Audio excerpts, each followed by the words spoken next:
कर मनाने वाले हैं। वो संदेश देना चाहते हैं कि हम सबको स्मशान भूमि में पहुंचना है और इसलिए जितना हमसे अच्छा होता है उतना लगातार अच्छा करते रहिए।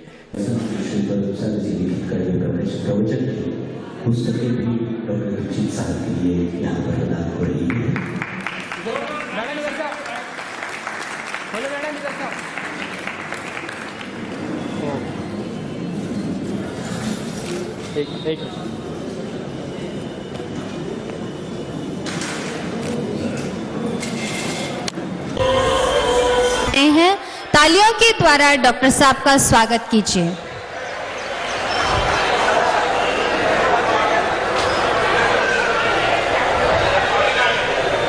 दिगंबर जैन महिला मंडल के दगड़ा है क्या? दगड़ा सॉरी, अनुपमा जी दगड़ा। वो इंग्लिश हिंदी में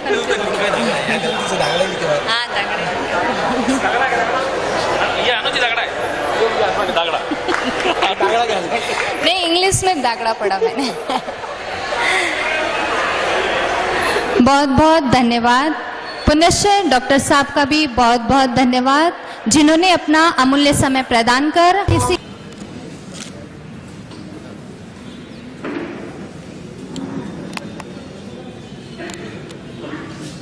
जैन इंजीनियर्स के उपाध्यक्ष सुनील जी सेट्टी से भी मेरा विनम्र निवेदन, कृपया मंच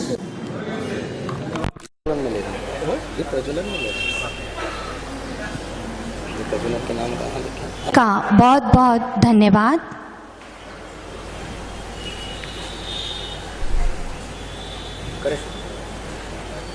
दी औरंगाबाद महानगर के अधिष्ठाता शांतिनाथ भगवान की असीम कृपा हम सब पर बनी हुई है।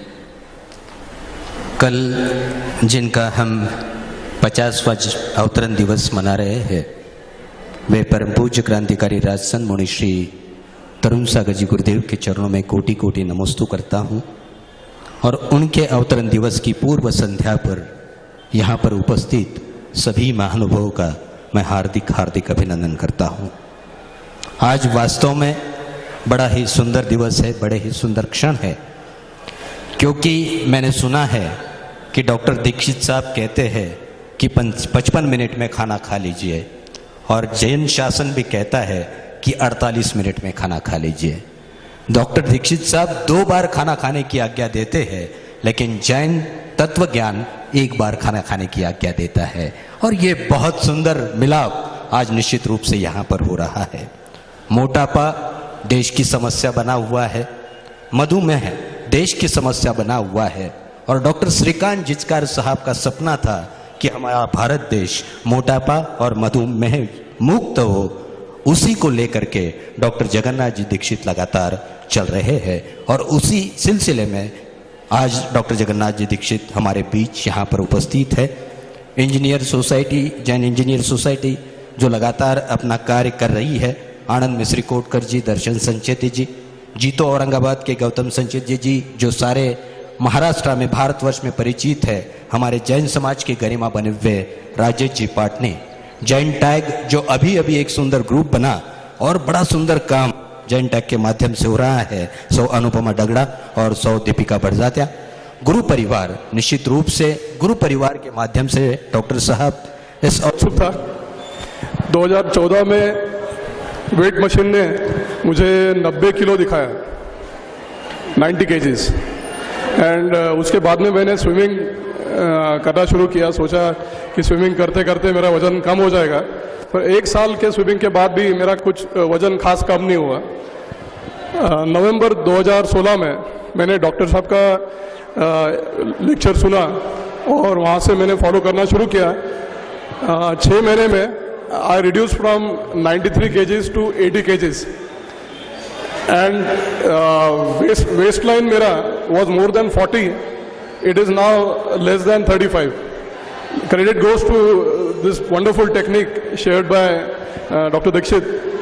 आप बेसिकली जब शुरू करेंगे you will start noticing the difference in your, आपके काफ़ी सारी चीज़ों में आपको जो डिफरेंस, पॉजिटिव डिफरेंस दिखेगा, उसके विश्वास पे आप इस चीज़ को कंटिन्यू कर सकेंगे। Thank you very much. I am Prabhakaran, practicing as advocate. I started the diet plan in February this year.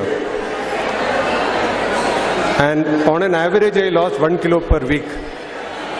And I lost about 11 kilos. I had about 85 kilos, now it is 83 kilos. So, it is immensely beneficial. And even on HbA1c also, it was 5.7 and now it is 4.5. Fasting insulin was 27 and it is 0 now. So I believe I'm more active, I work out quite a lot, otherwise also about 2 hours per day. Or I walk that way. I used to walk about 10 kilometers earlier before I started the diet plan, but I did not find much of a weight loss in that. So I strongly recommend that whatever has been said, actually I am meeting Dr. Dikshit for the first time here. And the things which are narrated is factually true. And one need not have to doubt in implementing and following the diet plan. Thank you very much. हमें मार्गदर्शन करने के लिए यहाँ पर उपस्थित हो गुरु परिवार के अमूल जी पाटनी, प्रीतम पाटनी, उनके सारे साथी, महावीर इंटरनेशनल मेट्रो सिटी की बड़ी सुंदर आवाज यहाँ पर हमारी दीदी की अभी चल रही थी। वीर आनंद जी दुग्गड़ साहब, वीर विवेक जी बागरेचा और उनके सभी साथी, दिगंबर जैन महिला मंडल की सौ शारदा लोहाड़े और सौ नीता लोहाड़े, उनके पूरे कार्यकर्ता, इनके माध्यम से और सबसे महत्वपूर्ण खंडेलवाल दिगंबर जैन पंचायत औरंगाबाद के तत्वावधान में यह कार्य, यह वर्कशॉप यहाँ पर आज लिया जा रहा है। प्रस्तावना की जिम्मेदारी मेरी है। समय मुझे 7 मिनट का दिया है। मैं प्रिंसिपल हूँ, आप प्रोफेसर हो। आप 40 मिनट बोलते हो, मैं 45 मिनट बोलता हूँ, लेकिन 7 मिनट में मुझे यहाँ पर बोलना है। गौहची नाम का एक छोटा सा गांव, सन 1967 में प्रताप चंद्र जी और मां शांति देवी के घर एक तेजपुंज बालक ने जन्म लिया। नाम रखा गया पवन। पवन शनै शनै बड़े हो रहे थे। मंदिर जाना, मां की उंगली थाम करके मंदिर में पहुंचना, वहां अभिषेक करना, पूजन करना उसकी आदत थी। गोहची से नजदीक ही झलोन नाम का एक छोटा सा गांव था। वहां पर एक दिन परम पूज्य आचार्य पुष्पदन सागर जी गुरुदेव का विहार चल रहा था। पवन 6ठी कक्षा में पढ़ते थे और पढ़ाई के लिए वो गोहची जाते थे। बड़ी बी की जिलेबी की दुकान थी, वहां पर पवन बैठे हुए थे। मंदिर जिससे प्रवचन चल रहे थे, प्रवचन के माइक बाहर लगे, स्पीकर बाहर लगे हुए थे। स्पीकर से आवाज आई, आप भी भगवान बन सकते हो। और पवन ने ठान लिया, मुझे भगवान बनना है। बंधुओं, मात्र 13 साल की उम्र में, 13 साल की उम्र में इस पवन ने दीक्षा ली और आज तुम्हारे हमारे सामने वे तरुण सागर जी के रूप में परिचित है। समूचे विश्व में भगवान महावीर के संदेशों को पहुंचा रहे हैं। जी हाँ, वही पवन।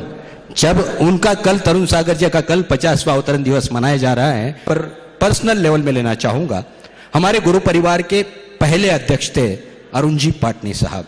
सही है, अरुण जी पाटनी साहब हमारे पहले अध्यक्ष थे। अभी 8-10 दिन पहले उन्हें बहुत सीवियर अटैक आया और मैंने ऐसा सुना कि करीबन 15 से 20 मिनट तक मेडिकल साइंस की दृष्टिकोण में वे पूरी तरह, उनकी कोई पल्स नहीं चल रहे थे, कुछ नहीं चल रहे थे, लेकिन 20 मिनट के बाद पुनः उनके पल्स चलने लग गए और आज उनकी तबीयत बहुत अच्छी है। हमारा मानना है कि कहीं न कहीं जिन भक्ति, कहीं न कहीं गुरु भक्ति, कहीं न कहीं विश्वास बढ़ाने के लिए निश्चित रूप में काम आती है। गुरु परिवार के माध्यम से हमेशा काम होते हैं। समय की बहुत कमी मेरे पास है, बोलना बहुत चाहता हूं, लेकिन मेरे पास और एक जिम्मेदारी है डॉक्टर दीक्षित साहब के परिचय देने की। वैसे तो प्रतिभाओं का परिचय संभव नहीं होता है, लेकिन जिम्मेदारी दी है तो देना आवश्यक है। डॉक्टर जगन्नाथ जी दीक्षित जो उच्च शिक्षित है, MD, PSM, PGDHA, PGDHRM, FISCD, FIA, PSM, ऐसी विविध डिग्रियों से आप सुसज्जित हो। आप लातूर के गवर्नमेंट मेडिकल कॉलेज में प्रोफेसर के रूप में कार्यरत हो और आप कम्युनिटी मेडिसिन डिपार्टमेंट के हेड हो। आप करीबन 26 वर्षों से यहाँ प्रोफेसर का कार्य कर रहे हो। इस बीच आपको 3 नेशनल अवार्ड और 4 स्टेट अवार्ड भी आपने प्राप्त किए हैं। लगातार आपकी काम करने की शैली बहुत ही सुंदर रही है। आप बेस्ट टीचर भी बने हो 2015-16 में। गवर्नमेंट ऑफ महाराष्ट्र ने आपको बेस्ट टीचर के रूप में सम्मानित किया है। बेस्ट टीचर नहीं, एक अवार्ड ऐसा भी होता है best of the best teacher, मतलब प्राथमिक शिक्षा हो, माध्यमिक शिक्षा हो या कोई भी शिक्षा हो, उस शिक्षा सभी शिक्षा के शिक्षकों में से एक अवार्ड दिया जाता है। और 2015-16 में डॉक्टर जगन्नाथ दीक्षित को उस अवार्ड से सम्मानित किया गया है। मैं आपका बहुत बहुत अभिनंदन करता हूं। आपने करीबन 21 पुस्तकें आपने लिखी है, जिसमें एक पुस्तक जो अभ्यासक्रम सिलेबस में ली गई है और 20 पुस्तकें भी उसके साथ साथ सिलेबस में आपकी रही है। आपने करीबन 40 शोध निबंध प्रस्तुत किए हैं अलग अलग तरीके के। और मैंने ऐसा सुना है कि जब भी आप ककड़ी के बारे में कुछ जानकारी आपको प्राप्त करनी है तो आप स्वतः करीब 40-50 लोगों को इकट्ठा लेकर के आ जाते हो और उनके पूरी जांच करते हो और जांच करने के बाद उसका कंक्लूजन तैयार करते हो कि वास्तव में क्या हो रहा है। और वो सब कुछ आज हमें यहाँ पर सुनने को मिलने वाला है। इससे बड़ी कोई हमारे लिए सौभाग्य की बात नहीं हो सकती है। आप वर्ल्ड हेल्थ ऑर्गेनाइजेशन और यूनिसेफ के माध्यम से लगातार पूरे दुनिया में काम करते हो। आपके प्रति यदि कहा जाए कि आप करीबन 89 व्हाट्सएप ग्रुप आपके बने हुए हैं और 89 व्हाट्सएप ग्रुप के आप आज के हिसाब से देखें तो करीबन 20,000 फॉलोअर्स आपके रहे हैं। और मैंने ऐसा सुना है सर कि आपके फॉलोअर्स व्हाट्सएप पर पढ़कर भी अपने स्वास्थ्य को सुधार रहे हैं। उनमें से बहुत से लोग यहाँ पर बैठे हुए, शायद उनके हाथ ऊपर आ जाएंगे और जोरदार तालियां उनकी यहाँ पर हो जाएंगी। क्या बात है, बहुत बहुत। और ऐसा ऊंचा व्यक्तित्व आज यहाँ पर इन 6 संस्थाओं ने हमारे बीच ला करके रखा है। विडंबना यह है कि हमारे भारत के प्राचीन ग्रंथों का कैसा होना चाहिए यह सब कुछ हमें सिखाया है। बावजूद इसके पूरे दुनिया में 8.5%, बराबर है गुरुदेव, 8.5% डायबिटीज के पेशेंट हमारे भारतवर्ष में है। यह बहुत बड़ी विडंबना है। भारतवर्ष की संस्कृति को लेकर के, भारतवर्ष के खान पान की पद्धति को लेकर के सारी दुनिया इन रोगों से मुक्त हो रही है और हम पाश्चात्य संस्कृति का अंधानुकरण करके लगातार हमारे स्वास्थ्य को बिगाड़ रहे हैं। यह बहुत बहुत ही विडंबना वाली बात है, चिंता करने वाली बात है। इसी चिंता से मुक्त कराने के लिए डॉक्टर जगन्नाथ जी दीक्षित हमारे बीच यहाँ पर उपस्थित है। उनके बारे में यदि मेरी भावना को 4 शब्दों में रखना चाहूं तो ना जाने कौन सी दौलत है इस महानुभाव के लफ्जों में जो मैंने कल से आपके बारे में सुना है। न जाने कौन सी दौलत है इस महानुभाव के लफ्जों में, बात करते हैं तो दिल ही खरीद लेते हैं। जी हाँ, आपका दिल खरीदने आए हैं आदरणीय श्री डॉक्टर जगन्नाथ जी दीक्षित साहब। निवेदन करता हूं आदरणीय आए और हमें अच्छा जीवन कैसा जिया जा सकता है घर के घर में, उसके बारे में हमें यहाँ पर जानकारी प्रदान करें। जोरदार तालियों के बीच डॉक्टर जगन्नाथ जी दीक्षित।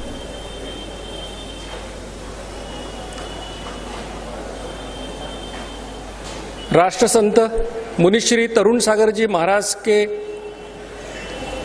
50वें जन्मोत्सव के अवसर पर आपने मुझे यहाँ बुलाया और मेरे विचार आपको बताने का मुझे मौका दिया। इसलिए मैं आयोजकों का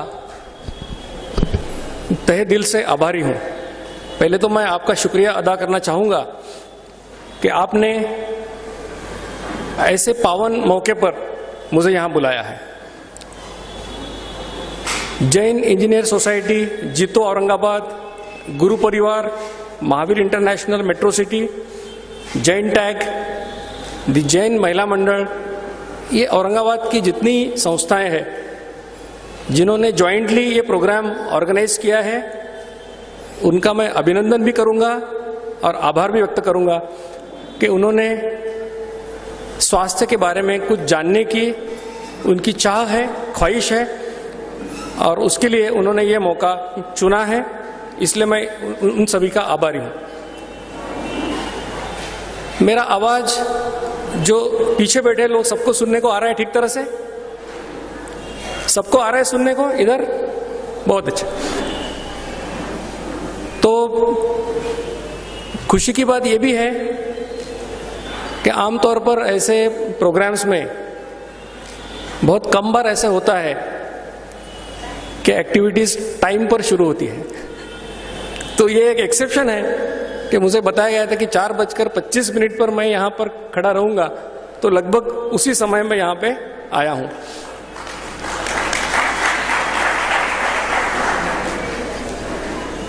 इसका दूसरा मतलब ये भी होता है कि मुझे 5:55 का समय दिया गया है, तो उसके पहले मुझे खत्म भी करना है। तो मैं कोशिश करूंगा कि उसके पहले ही मेरा खत्म हो जाए।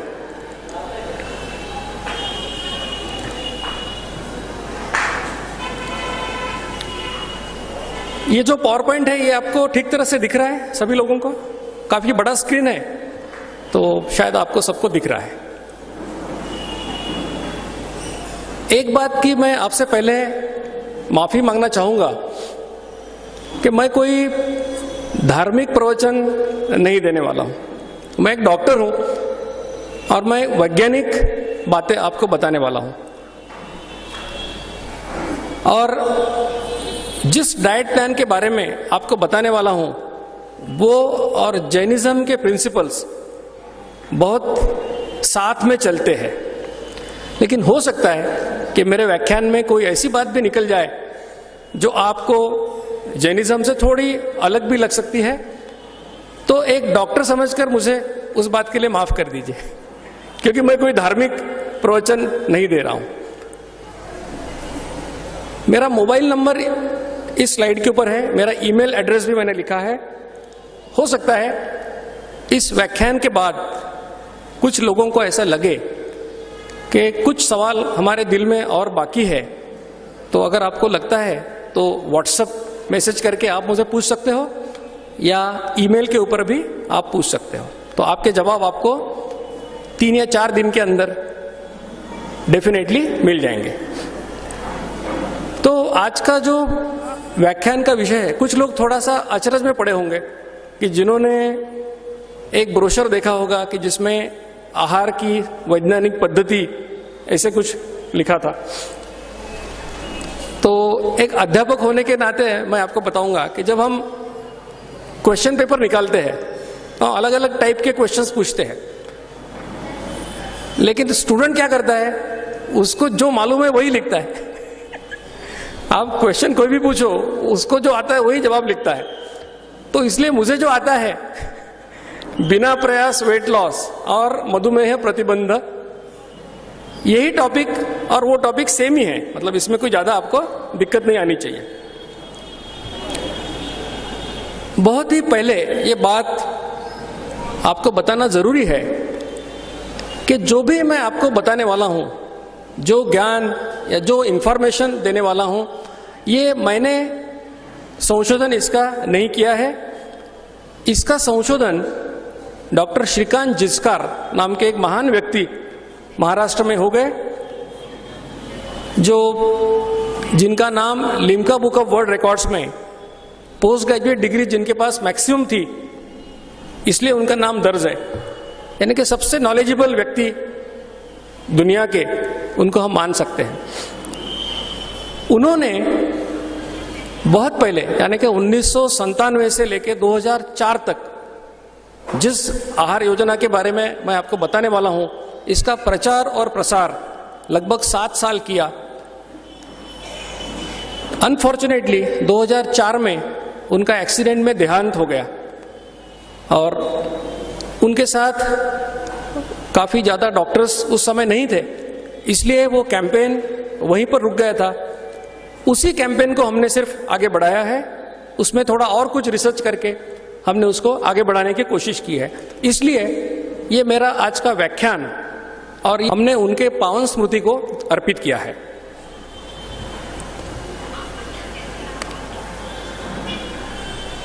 फील्ड कि जो भी मुझे मालूम है, मैं तो 100% मेरा काम करूंगा। अगर आपने समझने का आपका काम 100% किया तो ही ये आदान प्रदान सक्सेसफुल होने वाला है। तो आपको भी वो जिम्मेदारी लेना पड़ेगा समझने की, तो ये हमारा आदान प्रदान 100% होगा। पहले ये बताना बहुत जरूरी है कि मैं कौन नहीं हूं। डिस्क्लेमर जैसे आता है, तो मैं कहीं प्रैक्टिस नहीं करता, मेरा कोई दवाखाना नहीं है, क्लिनिक नहीं है, हॉस्पिटल नहीं है। क्योंकि हम लोगों को आदत इस बात की है कि डायग्नोसिस फ्री और फिर ट्रीटमेंट के पैसे लगेंगे, ऐसे मुफ्त कैंप बहुत होते हैं। तो इसलिए जो मैं बताऊंगा वो आज भी फ्री है और कल भी फ्री रहेगा। मतलब आपको मैं कहीं बुलाने वाला नहीं हूं कि मेरे क्लिनिक में आके मिलो, ये बात इस व्याख्यान में नहीं होगी। तो मैं कहीं प्रैक्टिस नहीं करता। मैं डाइट का एक्सपर्ट नहीं हूं, मतलब न्यूट्रिशनिस्ट नहीं हूं। आजकल बहुत डाइटिशियन कुछ फेमस है, व्हाट्सएप पे उनके मैसेज आते रहते हैं कि 1 लाख रुपए लेते हैं, 2 लाख रुपए लेते हैं, ऐसे कुछ। तो मैं कोई डाइटिशियन नहीं हूं। मैं डायबिटीज का स्पेशलिस्ट भी नहीं हूं। अपने शहर में काफी डायबिटीज के स्पेशलिस्ट है, लेकिन मैं उसका भी स्पेशलिस्ट नहीं हूं। मैं फिटनेस का एक्सपर्ट भी नहीं हूं, मेरा कोई जिम्नेशियम नहीं है। अब जो पीछे लोग बैठे हैं वो थोड़ा खुश हो गए होंगे कि अपन उठ के जा सकते हैं अभी। हम लोगों को एक्सपर्ट्स की बातें सुनने की आदत इतनी लग गई है कि हमको लगता है कि हर चीज कोई रॉकेट साइंस है, कोई सिंपल बात बताएगा तो हमको हजम नहीं होती। ये हमारा प्रॉब्लम है। तो लेकिन लोग जाने से पहले ये भी बताऊं कि मैं कौन हूं। मैं एक सिंसियर स्टूडेंट रहा मेडिकल कॉलेज में। जो भी डिग्रीज जिनका जिक्र किया वो सब मैंने पढ़ाई करके प्राप्त की है। मैं एक सोचने वाला व्यक्ति हूं। कोई भी चीज सिर्फ किताब में है या मेरे टीचर ने बताई है इसलिए मैंने उसको एक्सेप्ट नहीं किया। मैं एक ईमानदार संशोधक हूं, ऑनेस्ट रिसर्चर। बहुत इंपॉर्टेंट बात है, क्योंकि आजकल स्पॉन्सर्ड रिसर्च का जमाना है कि कंपनीज लोगों को पैसा देके रिसर्च करवाती है और फिर उनके हिसाब से हमको रिसर्च के रिजल्ट मिलते हैं। तो ऐसे रिसर्च, अगर संशोधन ईमानदार नहीं है, ऑनेस्ट नहीं है, तो ये सोसाइटी के लिए नुकसान पहुंचाता है, फायदा नहीं होता उससे। तो मैं ऑनेस्ट रिसर्चर हूं। मेरा सब्जेक्ट जो है वो है प्रिवेंटिव एंड सोशल मेडिसिन। इसका मतलब है बीमार होने से पहले हम क्या कर सकते हैं, ये मेरा शास्त्र है। और पिछले 26 साल से, जो लोग आप में से मराठी पढ़ते होंगे, लोक सत्ता वगैरह, उसमें स्वास्थ्य के बारे में मैं काफी आर्टिकल्स लिखता हूं, खास करके पॉलिसी मैटर्स के ऊपर लिखता हूं। मेडिकल स्टूडेंट्स को समाज के प्रति जागरूकता निर्माण हो और समाज को स्वास्थ्य के प्रति जागरूकता निर्माण हो, इसलिए मैंने 26 साल से कोशिश की है। इसलिए आपको एक बात बताना बहुत जरूरी है कि इस व्याख्यान से या इस कार्यक्रम से मेरा कोई वेस्टेड इंटरेस्ट नहीं है। आपसे मुझे कुछ भी नहीं चाहिए, एक पैसा भी नहीं चाहिए। आपसे मुझे सिर्फ इतना चाहिए कि जो मैं बताऊंगा उसको आप ईमानदारी से ट्राई कीजिए, इसको करके देखिए 3 महीने और फिर अपना जीवन सुधार लीजिए। और अगर आपको फायदा हुआ तो लोगों को बताइए। यही मेरी आपसे उम्मीद है। अब मैंने बताया कि मैं तो प्राध्यापक हूं। आपने अगर मुझे बोला कि जैन धर्म के बारे में आप 1 घंटे का व्याख्यान दे दो, तो मैं कहूंगा कि मुझे 2 किताब दे दो और 8 दिन का समय दे दो, तो मैं पढ़ के 50 मिनट का लेक्चर दे सकता हूं, कि मेरा काम ही वो है, पढ़ना पढ़ाना। लेकिन ये लेक्चर अलग है, ये व्याख्यान अलग है, ये किताब में पढ़ी हुई जानकारी नहीं है, ये किसी से कही सुनी भी बात नहीं है। तो है क्या? तो 2012 से आज तक जो एक्सपेरिमेंट्स मैंने खुद के ऊपर और मेरे दोस्तों के ऊपर, नजदीक के लोगों के ऊपर किए हैं, उसका जो निचोड़ है, उसका जो हमको ज्ञान मिला है, वो मैं आपको देने वाला हूं, वो मैं आपको सुनाने वाला हूं। इसलिए ये लेक्चर, आपने जितने भी व्याख्यान सुने होंगे, इससे अलग व्याख्यान है। इसलिए मैं आपको एक विनती करूंगा कि इसको इस तरह से सुनिए, मतलब इस कान से सुनकर छोड़ना नहीं है, इसको याद रखना है। जैसे कोई मूवी देखता है, और कुछ लोग तो ऐसे होते हैं कि 3 घंटे की मूवी की स्टोरी 10 घंटे भी बता सकते हैं। तो ये जो स्टोरी है आज के लेक्चर की, इसका जो मतितार्थ है, इसका जो मीनिंग है, ये आपको बाकी लोगों को सुनाना है। यहां पर 400, 500, 600 लोग होंगे, लेकिन 125 करोड़ लोगों के पास हमको जाना है। तो हर एक को ये काम करना है, तो ये समझ लेना बहुत जरूरी है। खुद पर प्रयोग करें। मेरे ऊपर भरोसा मत रखिए, मैंने भी किसी के ऊपर भरोसा नहीं रखा, आप भी मत रखिए, लेकिन प्रयोग करके देखिए, खुद के ऊपर प्रयोग कीजिए, और अगर आपको इसका फायदा होता है तो डेफिनेटली बाकी लोगों को बताइए। और इस अभियान में जो मोटापा और मधुमेह मुक्त भारत अभियान है, इसमें शामिल हो जाइए, क्योंकि ये हम सबका अभियान है, ये किसी 1, 2, 50, 60, 100 लोगों का अभियान नहीं है। ये सीन अक्सर हमको देखने को मिलता है, मोटे लोग हर जगह पे देखने को मिलते हैं। पिछले कुछ दिनों में काफी चर्चे हुए स्त्री पुरुष समानता में। शनि शिंगणापुर में महिलाओं को प्रवेश देना है कि नहीं देना है, हाजी अली में जाना है कि नहीं जाना है। वो बाकी सारे एरियाज में विषमता है, समानता नहीं है, लेकिन मोटापे के मामले में स्त्री और पुरुष में समानता ऑलरेडी आ चुकी है, दोनों मोटे हो रहे हैं अभी।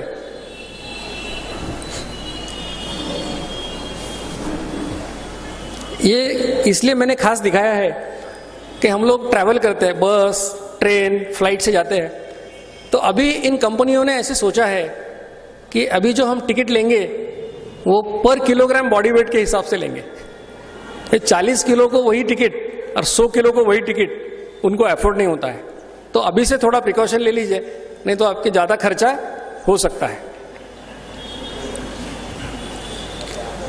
अब ये तो बात मैंने कही अभी तक जो 40 के ऊपर चले गए, जिनको हम बोलते हैं कि रॉन्ग साइड ऑफ द 40, इनका तो इनकी बस निकल गई, अभी इनका कुछ अभी हो नहीं सकता। लेकिन भविष्य क्या है? एक स्टडी पुणे में हुआ था, 9th स्टैंडर्ड के बच्चों का उन्होंने स्टडी किया। उसमें पता चला कि 30% बच्चे मोटे हो गए। तो 40 के ऊपर के लोगों की तो एक बात हो गई, और छोटे बच्चे भी अगर ऐसे मोटे हो जाएंगे तो धीरे धीरे हमारा देश अमेरिका जैसा हो जाएगा। कि अमेरिका के बारे में कहते हैं कि ये it is the richest country and the सिकेस्ट country in the world. सबसे रईस लेकिन सबसे बीमार देश कौन है? तो यूएसए, क्योंकि 1/3 पॉपुलेशन यानी कि 33% पॉपुलेशन जो है वो ओबेज है, उनको मोटापा हो गया है।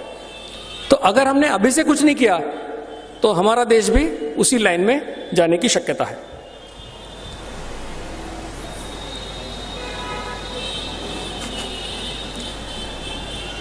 खास ये मैं मैरिड लोगों को दिखाता हूं कि बहुत सारे लोग मैरिड बैठे हैं यहाँ पर। महाबलेश्वर, ऊटी जाते हैं तो किसी भी हस्बैंड को लगता है कि बीवी के कमर में हाथ डाले, बेचारे को एक्सटेंशन लेना पड़ रहा है। तो ऐसी नौबत ना आए तो अच्छा है। तो इस भाषण का मकसद क्या है? ये व्याख्यान क्यों रखा है? दुनिया भर में मोटापा और डायबिटीज की समस्या बढ़ रही है। इसका एक अनुमान आप इस बात से लगा सकते हो कि 25-30 साल पहले जब शादी में जाते थे तो चाय का एक ही बर्तन होता था। अब अगर आप जाओ अभी तो 2 बर्तन होते हैं, एक शक्कर वाला, एक बगैर शक्कर वाला। इससे पता चलता है कि डायबिटीज का प्रमाण कितना बढ़ गया है। 8.5% लोगों को डायबिटीज है, और 40 के ऊपर लोग देखोगे तो 20% लोगों को लगभग डायबिटीज हो गया है। और मोटापा एक खुद बीमारी है, लेकिन इससे काफी और बीमारियों की भी शक्यता बढ़ती है। उसमें ब्लड प्रेशर है, हाइपरटेंशन जिसको हम बोलते हैं, कि अगर आपका वजन 1 किलो बढ़ा तो आपका सिस्टोलिक ब्लड प्रेशर 2 मिलीमीटर से बढ़ता है।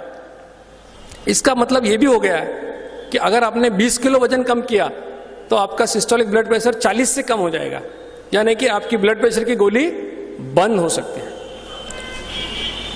हाइपरटेंशन हो सकता है, डायबिटीज होता है, जो लोगों के हाथ पैर में लकवा मारता है, खून में मस्तिष्क में खून बहता है, जिसको हम ब्रेन हिमरेज बोलते हैं, उसके लिए भी मोटापा एक रिस्क फैक्टर है। और सबसे महत्वपूर्ण बात यह है कि मोटापा ये कोई ऐसी बीमारी नहीं है कि जिसका कोई इलाज नहीं है, क्योंकि अगर ऐसी बीमारी है कि जिसका कोई इलाज नहीं तो उसके बारे में बात करके कोई फायदा भी नहीं।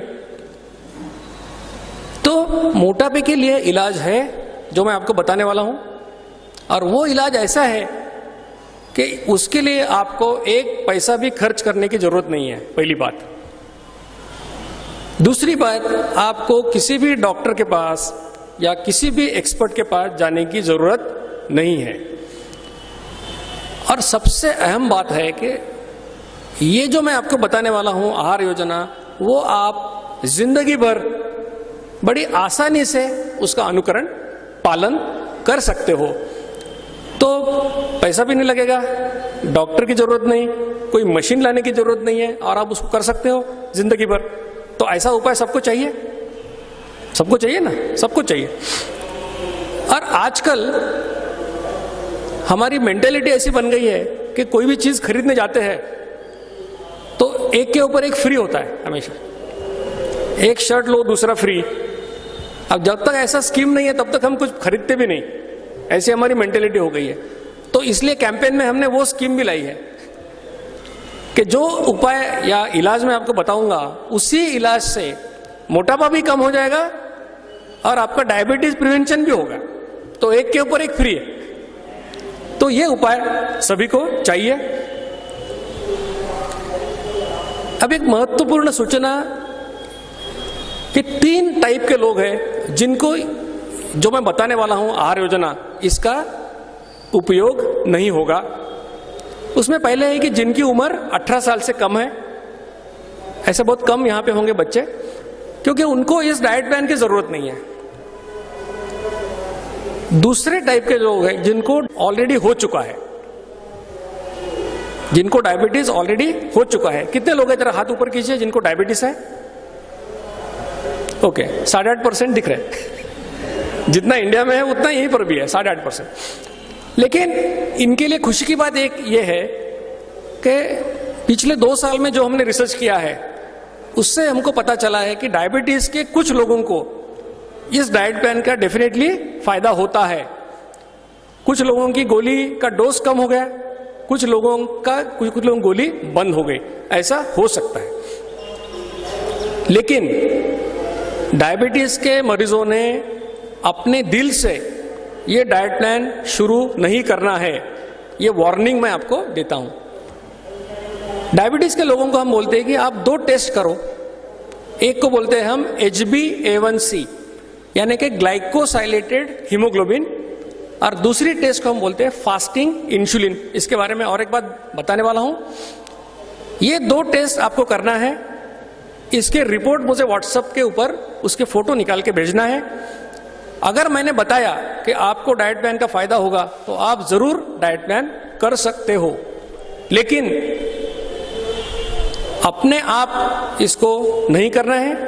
अगर आपने अपने दिल से किया और चक्कर आके रास्ते पर गिर गए तो उसके लिए डॉक्टर दीक्षित जिम्मेदार नहीं है।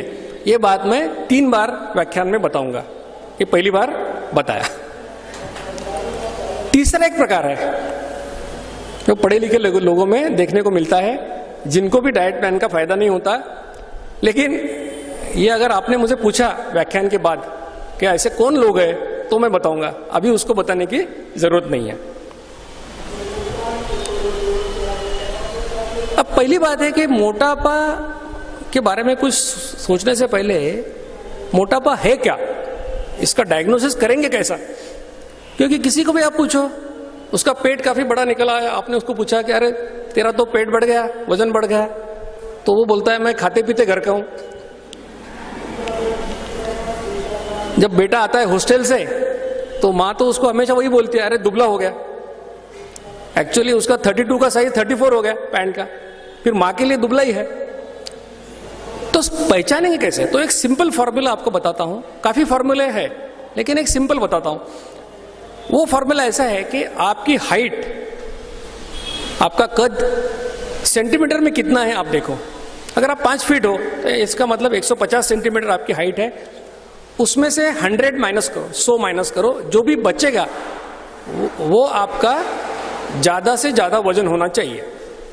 और भारत में ऐसा है कि आमतौर पर जो मर्द है या पुरुष है उनकी हाइट 5.5 फीट है एवरेज, यानी कि 165 सेंटीमीटर, और जो महिलाएं हैं उनकी एवरेज हाइट 5 फीट है, यानी कि 150 सेंटीमीटर।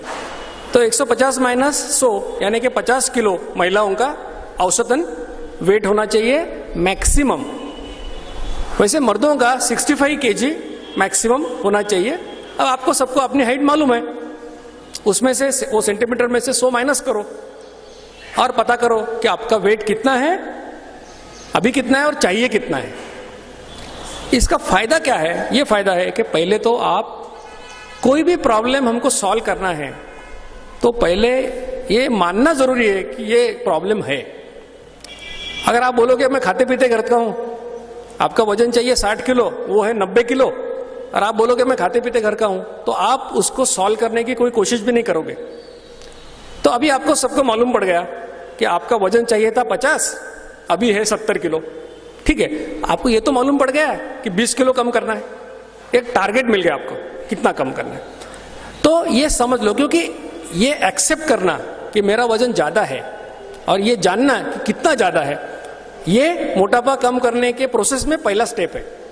ये पहला स्टेप आपका अभी हो गया कि आपको मालूम पड़ गया आपका वेट कितना होना चाहिए।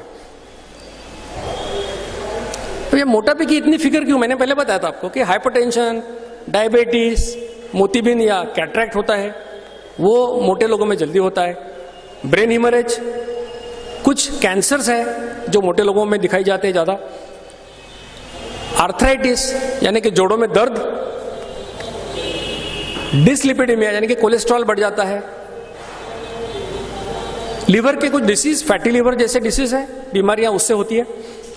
और जिन औरतों को बच्चे नहीं होते, इनफर्टिलिटी, उसका महत्वपूर्ण कारण है कि उनके जो पीरियड्स होते हैं वो रेगुलरली नहीं आते, जिसको हम पीसीओडी बोलते हैं, पॉलिसिस्टिक ओवेरियन डिसीज जैसे।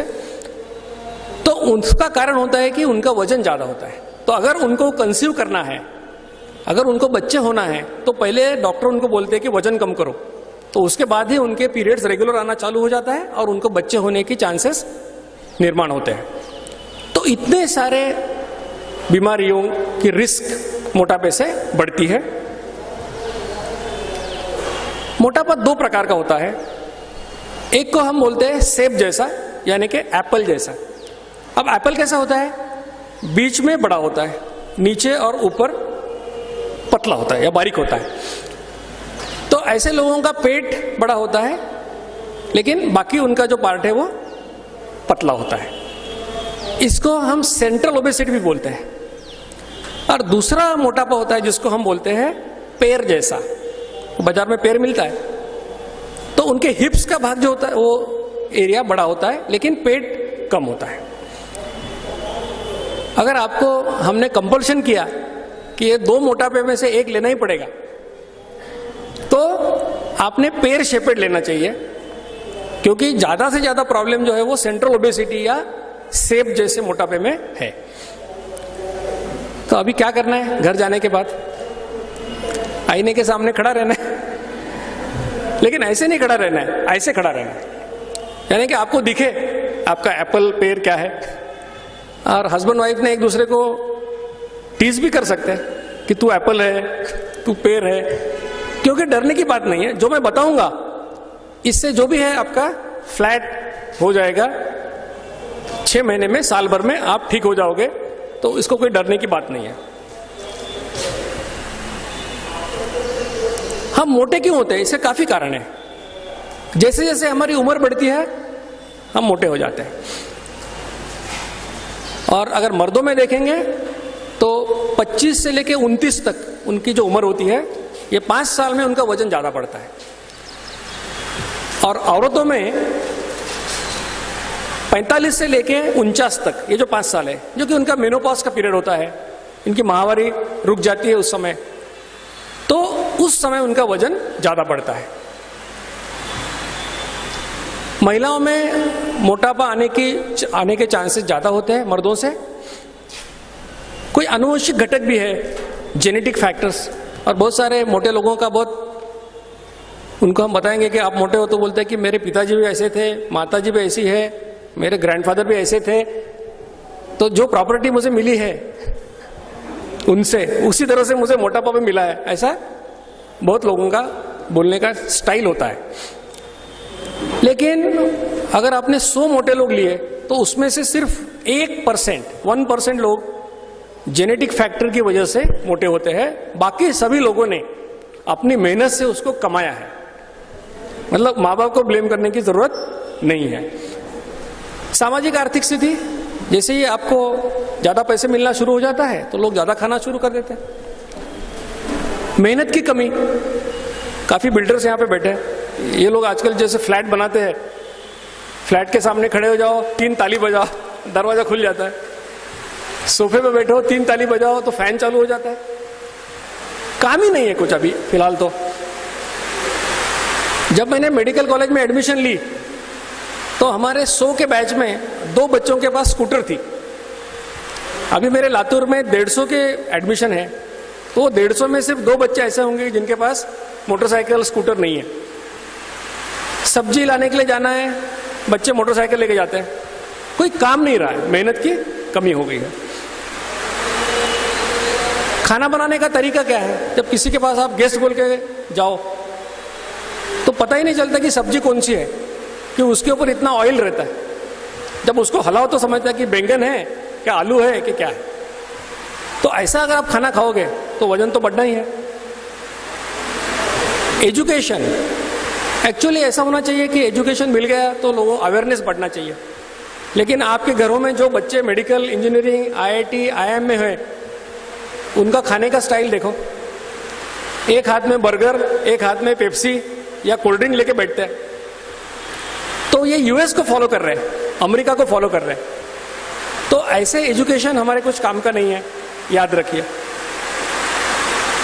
कुछ हार्मोन्स है, जिस हार्मोन की वजह से अपना वजन बढ़ता है।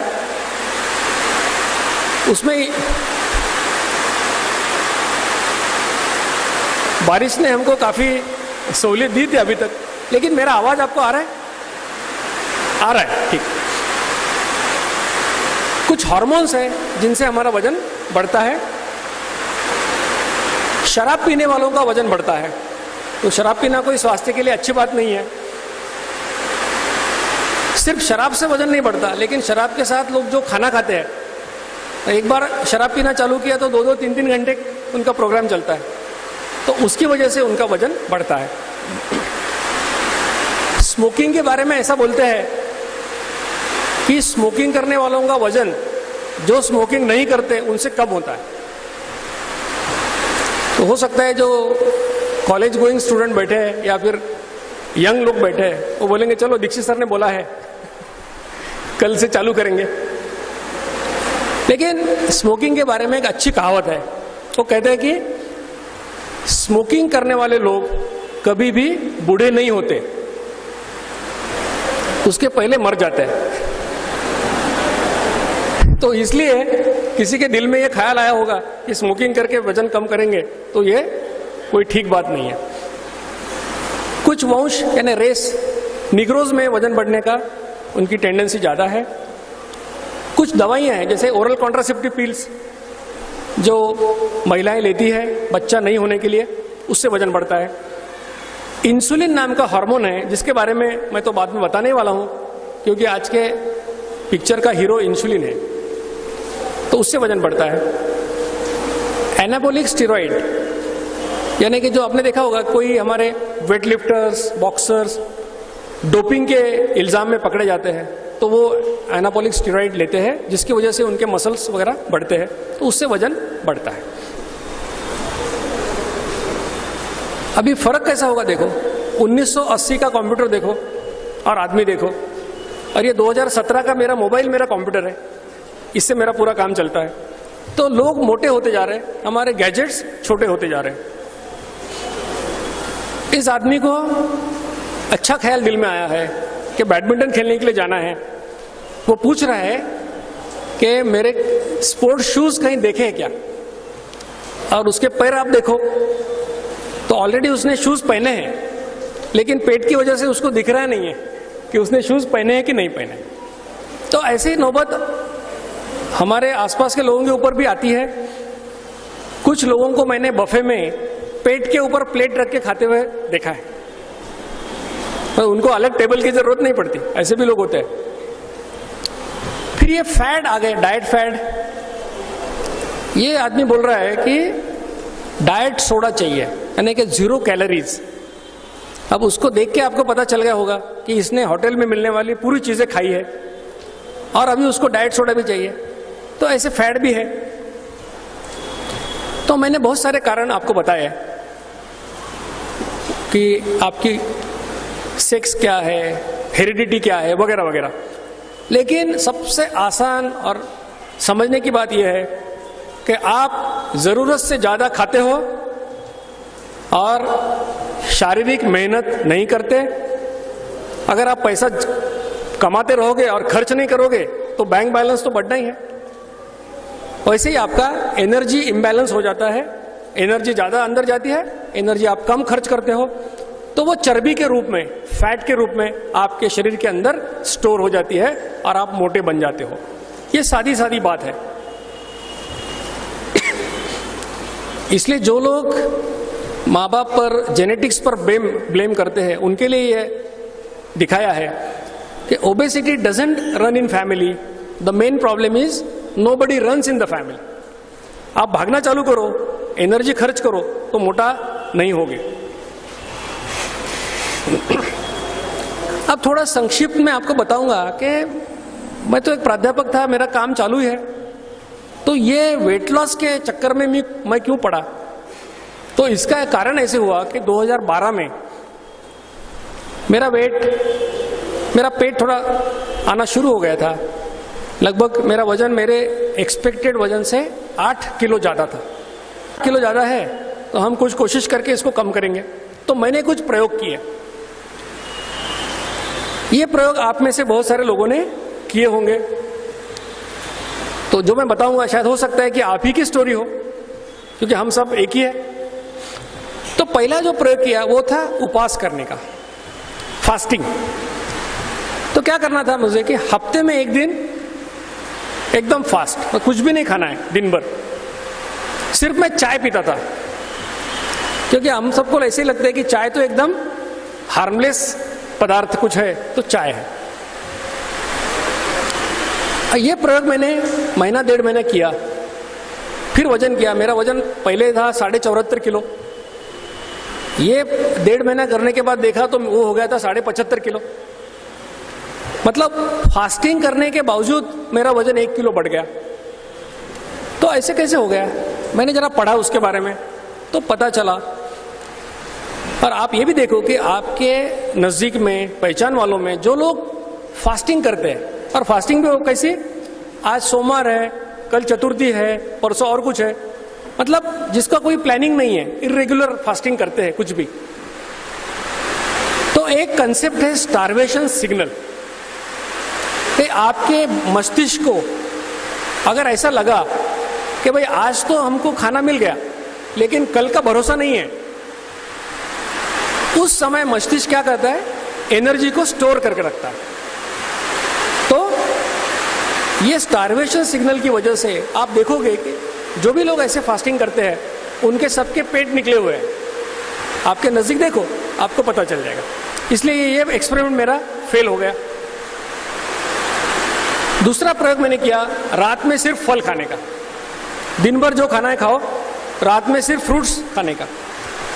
उसका फायदा ऐसा हो गया कि दूसरे दिन पेट साफ होता था, क्योंकि फलों में फाइबर है। लेकिन वजन के ऊपर कोई असर नहीं हुआ। तो ये 1 महीना करके ये भी मैंने छोड़ दिया। फिर तीसरा एक प्रयोग किया मैंने, वो था पहले दिन सिर्फ जूस लेने का, किसी भी चीज का जूस। अगर आपको पालक लेना है तो पालक का जूस करके पियो, गाजर खाना है तो गाजर का जूस करके लो, फ्रूट जूस, चावल के ऊपर का पानी, दाल के ऊपर का पानी, ऐसा मैंने लिया। दूसरे दिन कंप्लीट फास्टिंग, कुछ भी नहीं खाना है, और तीसरे दिन फल खाना है। और ये ऐसे 3 दिन के साइकिल आपने करते रहना है। तो ये लेकिन एक्सपेरिमेंट में 7-8 दिन कर सका क्योंकि मेरा पेट खराब हो गया, क्योंकि हमारे डाइजेस्टिव सिस्टम को ऐसे रॉ आइटम खाने की आदत नहीं होती है। तो इसलिए ये भी एक्सपेरिमेंट मेरा फेल हो गया। फिर किसी ने मुझे इंटरनेट के ऊपर जनरल मोटर्स डाइट के बारे में बताया। कितने लोगों को मालूम है जनरल मोटर्स डाइट? अरे काफी, मेरे जैसे काफी समदुखी लोग यहाँ पे बैठे। अब वो तो काफी फैंसी प्लान है।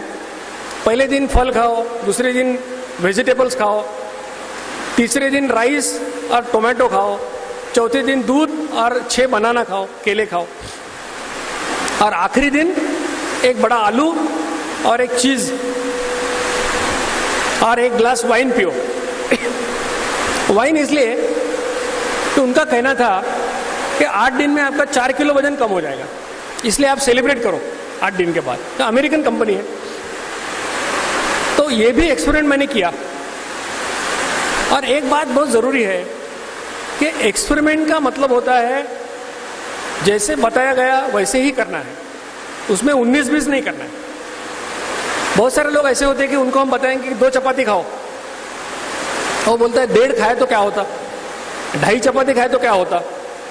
जो लोग ऐसा 19-20 करते हैं उनके एक्सपेरिमेंट कभी भी कामयाब नहीं होते, और वो किसी को उसके रिजल्ट के बारे में बता भी नहीं सकते।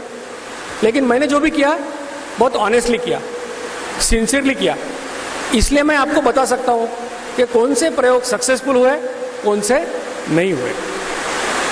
तो मेरा 8 दिन के बाद जनरल मोटर डाइट का प्लान 4 किलो वजन कम हो गया।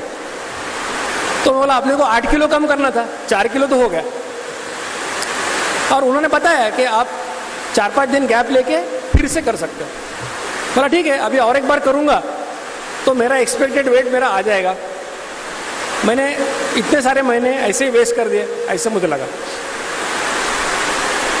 तो लेकिन ऐसे ही कुछ काम में मैं कहीं बाहर गाँव गया तो 8-15 दिन निकल गए बीच में, मैं ये कर नहीं सका। मैं बोला चलो अभी मंडे से चालू कर देते हैं, इसलिए फिर से वेइंग मशीन के ऊपर खड़ा हो गया। तो फिर मेरा वजन 74.5 किलो था। जो मैंने 8 दिन में गंवाया था वो फिर 10 दिन में मेरा उसी जगह पे आ गया था। तो वो भी प्लान फेल हो गया। फिर आयुर्वेद, होम्योपैथी, अलग अलग काफी लोगों ने दुकान डाले हुए हैं, शॉप्स वेट लॉस के। लेकिन एक बात बताना जरूरी है कि आयुर्वेद और होम्योपैथी के बारे में मुझे रिस्पेक्ट है। मेरी वाइफ एमडी आयुर्वेद है, बीबी, तो हमारे घर में मातृपैथी आयुर्वेद है। मेरे चाचा होम्योपैथिक डॉक्टर्स हैं 2, तो ये दोनों पैथी के बारे में मुझे काफी रिस्पेक्ट है।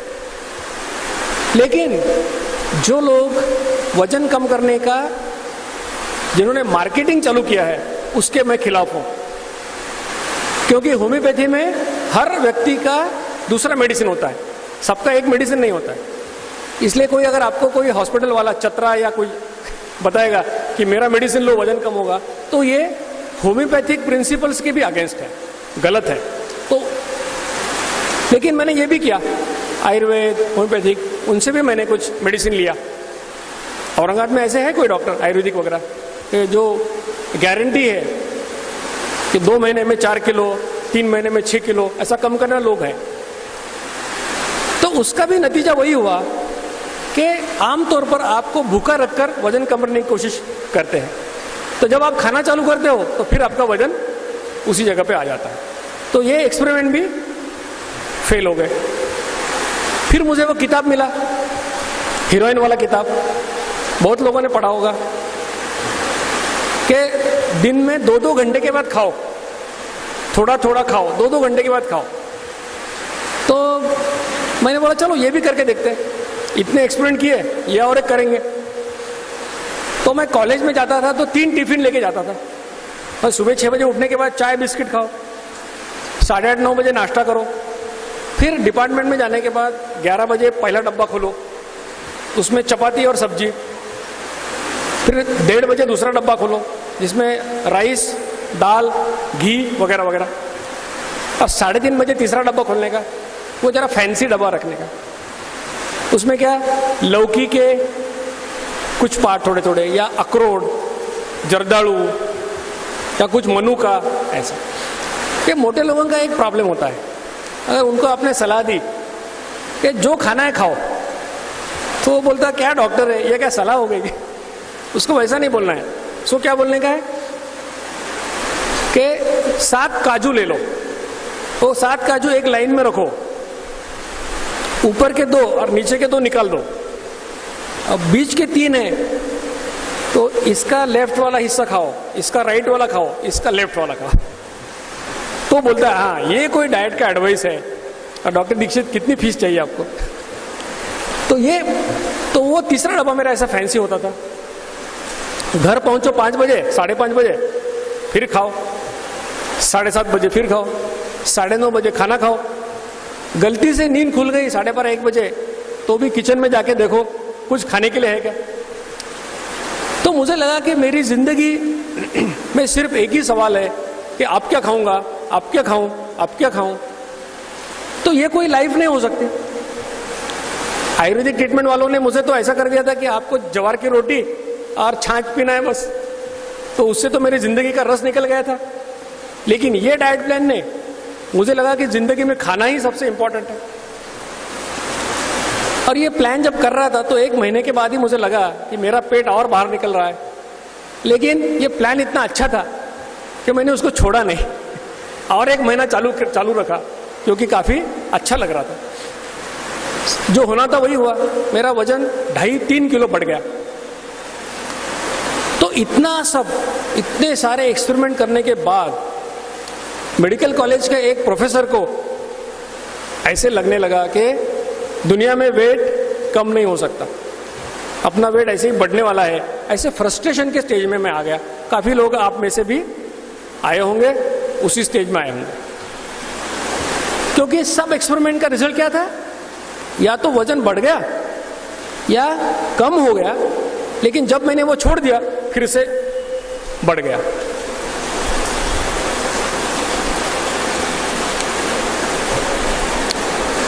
तो मैं ये निष्कर्ष के ऊपर आ गया कि शायद चर्बी जलाने का एक यही तरीका दुनिया में हो सकता है। अब ये देख के सभी लोगों को हंसी आ गई। लेकिन क्या आपने सोचा है कि जब आप लाइपोसक्शन करते हो, मतलब क्या है, आपके पेट में हम पाइप डालते हैं और आपका फैट निकाल लेते हैं। 1 लीटर को 10,000, 20,000 ऐसे कुछ रेट होता है। कुछ लोगों का खाने पर कंट्रोल नहीं है, तो हम क्या करते हैं, उनका स्टमक जो होता है, यानी खाना खाने के बाद जहां पर जाता है, उसका एरिया कम करने के लिए उसको हम काट देते हैं या उसको बैंड लगा देते हैं, ताकि वो आदमी जो 4 चपाती खाता था अभी 1 ही चपाती खाएगा, क्योंकि उसकी पेट का साइज हमने कम कर दिया। कुछ लोगों को तो हम क्या करते हैं, जो छोटी आंत में पचन होता है खाने का, उसको बाईपास करके बड़ी आंत में या लार्ज इंटेस्टाइन में डाल देते हैं, तो ऐसा खा के वो बाहर निकल जाता है। तो ऐसे जो उपाय है, ऐसे जो सर्जरीज है, ये करके आप में से किसी को भी ऐसा लगता है कि आपका वजन ऐसे कम होना चाहिए? कोई भी नहीं सोचेगा कि ऐसे उपाय करके हमारा वजन कम करना चाहिए। तो ये फ्रस्ट्रेशन के स्टेज में मेरी जिंदगी में थोड़ा उजाला आया। 2012 में मेरे एक दोस्त ने बताया कि तूने इतना करके देखा तो ये डॉक्टर जिस्कार का लेक्चर भी सुन ले यूट्यूब के ऊपर। अभी भी वो लेक्चर अवेलेबल है। अगर आपने नागपुर फिटनेस मूवमेंट या पुणे फिटनेस मूवमेंट डाला तो आपको उनके ऑडियो वीडियो लेक्चर मिलेंगे। वो लेक्चर मैंने सुना, 2, 3, 4 बार सुना, और मुझे अचरज हुआ कि इतने आसान तरीके से वजन कैसे कम हो सकता है। उन्होंने बहुत आसान बात बताई थी जो मैं आपको बताने वाला हूं। उन्होंने बताया था कि दिन में सिर्फ 2 बार खाओ, बीच बीच में सिर्फ पानी पियो, कुछ भी मत खाओ। मैं उनका लेक्चर बार बार मैंने सुना, तो बोला कि ये ऐसे बताते हैं क्या कि आप मीठा मत खाओ, तीखा मत खाओ, घी मत खाओ, लेकिन ऐसा कुछ नहीं बताते। तो बोला कि ऐसा करके क्या ऐसा कोई बोलते हैं कि एनर्जी कम लो, एनर्जी ज़्यादा खर्चा करो, ऐसा भी कुछ नहीं बोलते। तो मैं बोला ये ऐसे कैसे हो सकता है, सिर्फ 2 बार खा के वजन कम कैसे हो सकता है? जैसे आपको भी अभी वही लग रहा है कि इतना आसान तरीके से वजन कैसे कम हो सकता है। लेकिन मैंने सोचा कि अगर डॉक्टर जिचकार जैसा ज्ञानी आदमी ये बात बता रहा है तो मैंने ये कोशिश करना चाहिए। तो इसलिए मैंने ये 3 महीने ये डाइट प्लान किया। और जबकि मेरे एक्सपेरिमेंट चल रहे थे तो मेरे दोस्तों में मैं हंसी का सब्जेक्ट बन गया था। मैं कहीं दिखा तो लोग पूछते थे आप क्या चालू है, क्योंकि हर टाइम कुछ ना कुछ एक्सपेरिमेंट चालू था। तो ये बार मैंने बोला कि 3 महीने किसी से बात नहीं करूंगा, और ये प्रयोग मैंने 3 महीने किया। 2 महीने के बाद ही लोग मुझे पूछने लगे कि आप क्या कर रहे हो, आपका वजन कम हो गया, पेट कम हो गया, चेहरे के ऊपर आपके ग्लो आ गया, आप क्या कर रहे हो? मैंने बोला अभी नहीं बताऊंगा, 3 महीने होने दो। अब 3 महीने होने के बाद मेरा वजन 8 किलो कम हो गया, जितना मुझे कम करना था उतना कम हो गया, पेट 2 इंच कम हो गया। तो मैं सोचा सही में ये डाइट प्लान असरदार है, काम करता है। लेकिन जितना पढ़ा लिखा आदमी उतना वो कोई भी चीज जल्दी एक्सेप्ट नहीं करता, तो दिमाग में हमेशा डाउट आता है। तो मैंने भी वही सोचा कि शायद अपने घर में डायबिटीज है, माँ को डायबिटीज है, मामा को डायबिटीज है, तो अपने को भी डायबिटीज हो गया होगा और अपना वजन डायबिटीज की वजह से कम हो गया होगा, और अपन क्रेडिट जिचकार सर को दे रहे। फिर मैंने पूरे टेस्ट किए, सब नॉर्मल निकला। तब मुझे पता चला कि ये सिंपल डाइट प्लान काफी इफेक्टिव है। और फिर मैंने जितने लोग मुझे मिले सभी के ऊपर ये प्रयोग करना चालू किया। अब इस व्याख्यान का सबसे महत्वपूर्ण हिस्सा शुरू हो रहा है, इसलिए आप थोड़ा ध्यान से इसको समझ लीजिए। मैं आपको क्या बताने वाला हूं। ये सिद्धांत क्या है? ये सिद्धांत है कि आपके शरीर के अंदर इंसुलिन की मात्रा जब बढ़ती है तो आप मोटे प्रकार से बनता है। एक है बेसलाइन जो है 18 से 32 यूनिट, दूसरा है खाने की वजह से। अपेक्षा है कि आपने खाने की वजह से भी 18 से 32 यूनिट ही तैयार करना चाहिए। जब भी खाना खाओगे उसकी क्वांटिटी कितनी भी हो तो भी आपके शरीर के हिसाब से एक विशिष्ट मात्रा में इंसुलिन तैयार होगा। आपकी 10 हो सकता है, 12 यूनिट, 11 यूनिट, जो भी है उतना होगा। एक बार सीक्रेट हो गया तो 55 मिनट फिर से सीक्रेट नहीं होगा। यानी कि अगर आपने 2 घंटा खाना खाया, 55 मिनट के बाद 56 मिनट भी खाना खा रहे तो इंसुलिन आपका 2 बार सीक्रेट होगा। ये बात आप ठीक तरह से समझ लीजिए। अब लोग बोलेंगे कि इंसुलिन की इतनी क्या बात है। जो ओबेसिटी एक्सपर्ट्स है बोलेंगे क्या लेप्टिन है, ग्रेलिन है, इतने सारे फैक्टर्स हैं जिसकी वजह से ओबेसिटी होती है, मोटापा होता है। फिर हम बोलते हैं कि जैसे क्रिकेट में विराट कोहली है, कि विराट कोहली को आउट करेंगे तो इंडिया की टीम खत्म हो जाएगी। उसी प्रकार से इंसुलिन हार्मोन सिस्टम का सबसे बड़ा प्लेयर है। इसलिए अगर हम इंसुलिन को कंट्रोल करेंगे तो पूरे शरीर के काम वो सेटरेट कर देगा, ठीक कर देगा। इसलिए हम कैंपेन में इंसुलिन के ऊपर फोकस करते हैं और इसके काफी अच्छे रिजल्ट मिलते हैं। ये मैंने पैंक्रियास दिखाया आपको, ये भी पैंक्रियास है। अब ये इंसुलिन पैदा क्यों होता है, इसका काम क्या है? तो हमने 7वीं, 8वीं, 9वीं कक्षा में साइंस में देखा है कि जब हम खाना खाते हैं तो खाने में तो क्या बहुत कुछ चीजें होती है, 20, 15, 10 आइटम हम खाते हैं। लेकिन पचन क्रिया होने के बाद इन सभी का रूपांतरण सिर्फ 3 घटकों में होता है, 3 पदार्थों में होता है।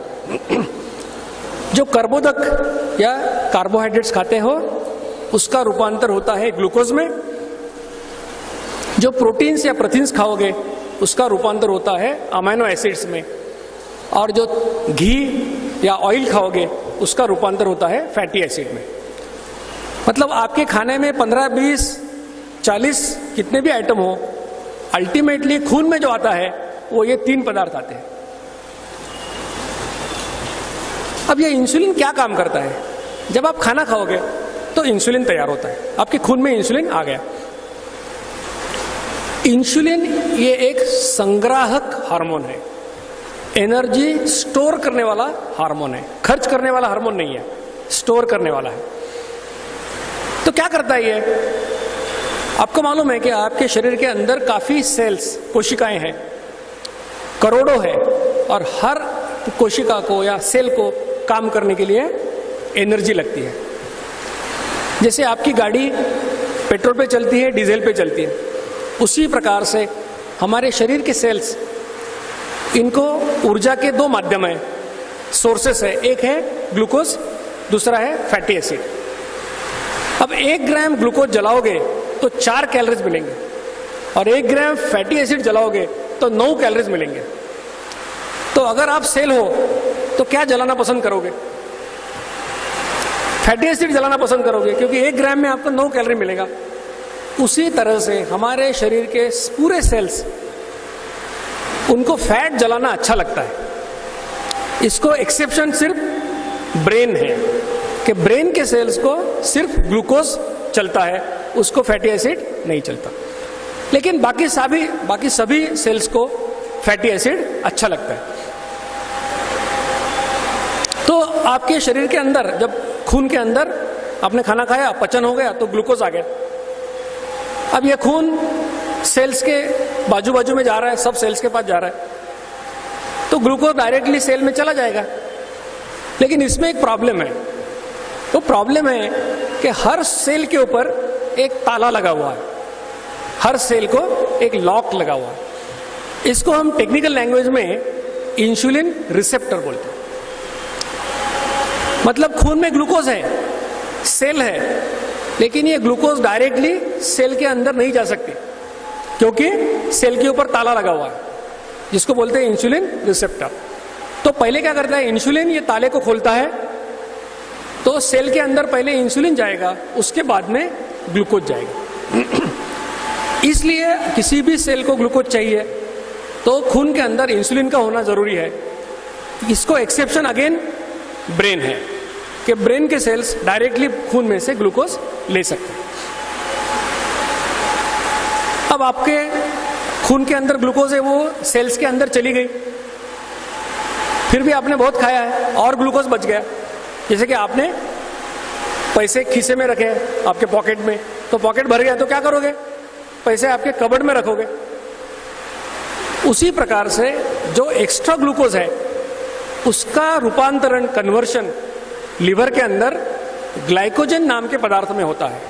वे ग्लाइकोजन क्या है? कि ग्लूकोज के मॉलिक्यूल सब इकट्ठा आके ये ग्लाइकोजन बनता है, और ये लीवर के अंदर 100 ग्राम 100 ग्राम्स होता है। तो ये 100 ग्राम से आपको 400 कैलोरी एनर्जी मिलती है। आमतौर पे प्रौढ़ व्यक्ति के लिए दिन में 2000 कैलोरीज लगता है। तो जरूरत के समय जब आप खाना नहीं खाते हो, तो ये ग्लाइकोजन ब्रेकडाउन करके आपको एनर्जी मिल सकती है। तो पहले तो ग्लूकोज सेल्स के अंदर चली गई, ये काम है इंसुलिन का। उसके बाद में जो ग्लूकोज बची, उसका कन्वर्शन हुआ ग्लाइकोजन में, ये भी काम इंसुलिन ने किया। अब तीसरी बात समझ लीजिए, जिसकी वजह से आपके दिमाग में रोशनी आएगी, वो क्या है? ग्लाइकोजन में कन्वर्शन होने के बाद भी जो ग्लूकोज आपके खून के अंदर बचा है, उसका रूपांतरण लीवर के अंदर फैटी एसिड में होता है।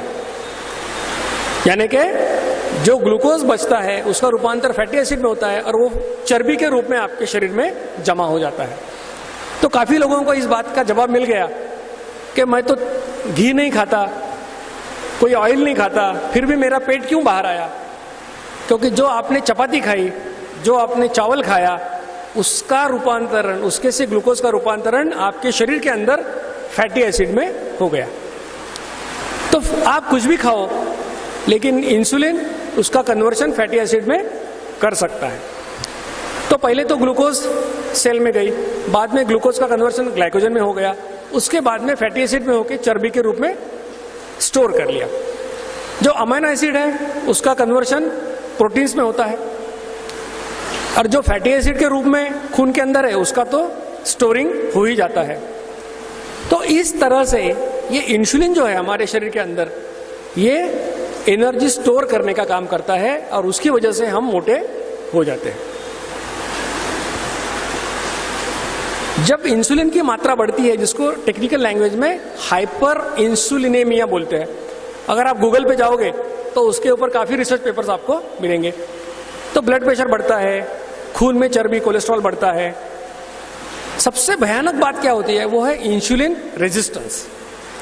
आपकी सेल्स को बहुत ज्यादा इंसुलिन लेवल की आदत नहीं है, तो वो क्या करती है, जब इंसुलिन तैयार होता है, अगर हाई लेवल ऑफ इंसुलिन आपके खून में है तो सेल्स उसको रेजिस्टेंस क्रिएट करती है। यानी क्या करती है, जो ताला मैंने बताया आपको, वो ताले का आकार बदल जाता है। अब आकार बदलने से ये इंसुलिन उसके ऊपर काम नहीं कर सकता। मतलब इंसुलिन की लेवल बढ़ी है, ग्लूकोज भी है, लेकिन सेल को ग्लूकोज नहीं मिलती। तो ब्रेन सोचता है कि ठीक है, 10 यूनिट आपका मेजरमेंट 10 यूनिट का था और 10 यूनिट से काम नहीं हो रहा है, तो ब्रेन बोलता है 20 यूनिट अभी डालो। तो 20 यूनिट का मेजरमेंट शुरू हो जाता है कि हर टाइम आप खाओगे तो 20 यूनिट निकलेगा। इससे 2-4 महीने काम चल जाता है, फिर रेजिस्टेंस आ जाता है, फिर ब्रेन 20 का 40 कर देता है।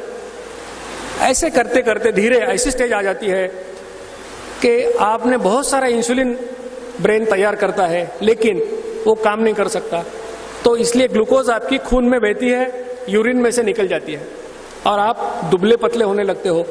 और जब डायबिटोलॉजिस्ट के पास जाते हो, डॉक्टर के पास जाते हो, तो फास्टिंग ब्लड शुगर 340, खाना खाने के बाद 400, ऐसी बन के आपको डायबिटीज का लेवल लग जाता है। तो डायबिटीज आपको इसलिए नहीं हुआ कि आपके शरीर में इंसुलिन नहीं है, इसलिए हुआ कि आपके शरीर में इतना ज्यादा इंसुलिन है लेकिन वो कुछ काम का नहीं है। तो ये आपके समझ में आ गई बात कि इंसुलिन लेवल बढ़ने से आपको मोटापा भी आता है और बाद में आपको डायबिटीज भी हो सकता है।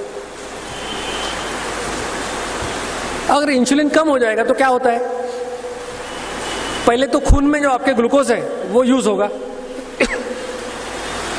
उसके बाद में आपके लिवर के अंदर जो ग्लाइकोजन है उसको ब्रेक डाउन करके एनर्जी मिलेगी। लेकिन उसके बाद क्या, पॉकेट में से पैसे खत्म हो गए, कबर्ड में से खत्म हो गए, आप क्या करोगे, बैंक में जाके निकालना पड़ेगा। उसी तरह से जब ग्लाइकोजन ब्रेकडाउन हो गया तो आपके शरीर में जहां जहां चर्बी है, फैट है, उसको ब्रेकडाउन करके उसकी एनर्जी शरीर यूज करता है। तो इसका मोटा सा अर्थ क्या है, इसका एक मीनिंग क्या है कि जब इंसुलिन लेवल बढ़ी आपका शरीर ग्लूकोज यूज करेगा, जब इंसुलिन की लेवल नीचे जाएगी आपका शरीर फैटी एसिड यूज करेगा। इसका मतलब क्या है, अगर आपको मोटापा कम करना है तो इंसुलिन लेवल कम करना पड़ेगा। और कम कैसे करना है फिर, कम खाके इंसुलिन कम होने वाला है क्या, क्योंकि कितना भी खाओ तो उतना ही इंसुलिन आने वाला है। लेकिन कम बार खाने से, ईटिंग फ्रीक्वेंसी कम करने से इंसुलिन लेवल कम हो सकता है। ये मैंने मेरा खुद का बताया कि मैं ये 2012 में जब ये डाइट प्लान शुरू किया तो मैं कितनी बार इंसुलिन तैयार करता था। सुबह के चाय से लेके रात के खाने तक 8 या 10 बार मैं इंसुलिन तैयार करता था। और मेरा अगर मेजरमेंट अगर 8 यूनिट का था तो मैं 64 यूनिट्स इंसुलिन तैयार करता था। और मेरी रिक्वायरमेंट कितनी थी, 18 से 32 यूनिट रिक्वायरमेंट थी, तो मैं 30-32 यूनिट ज्यादा इंसुलिन तैयार कर रहा था, इसलिए मैं मोटा बन गया था। और अगर मैं वही काम चालू रखता था तो हो सकता था कि मुझे कभी डायबिटीज भी हो जाता था।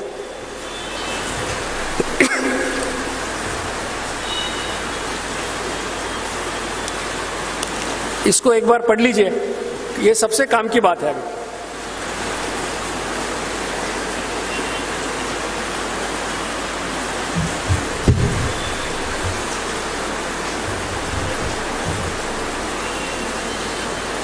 अब मैं आपको मोटापा कम करने का और डायबिटीज प्रिवेंट करने का आसान तरीका बता रहा हूं।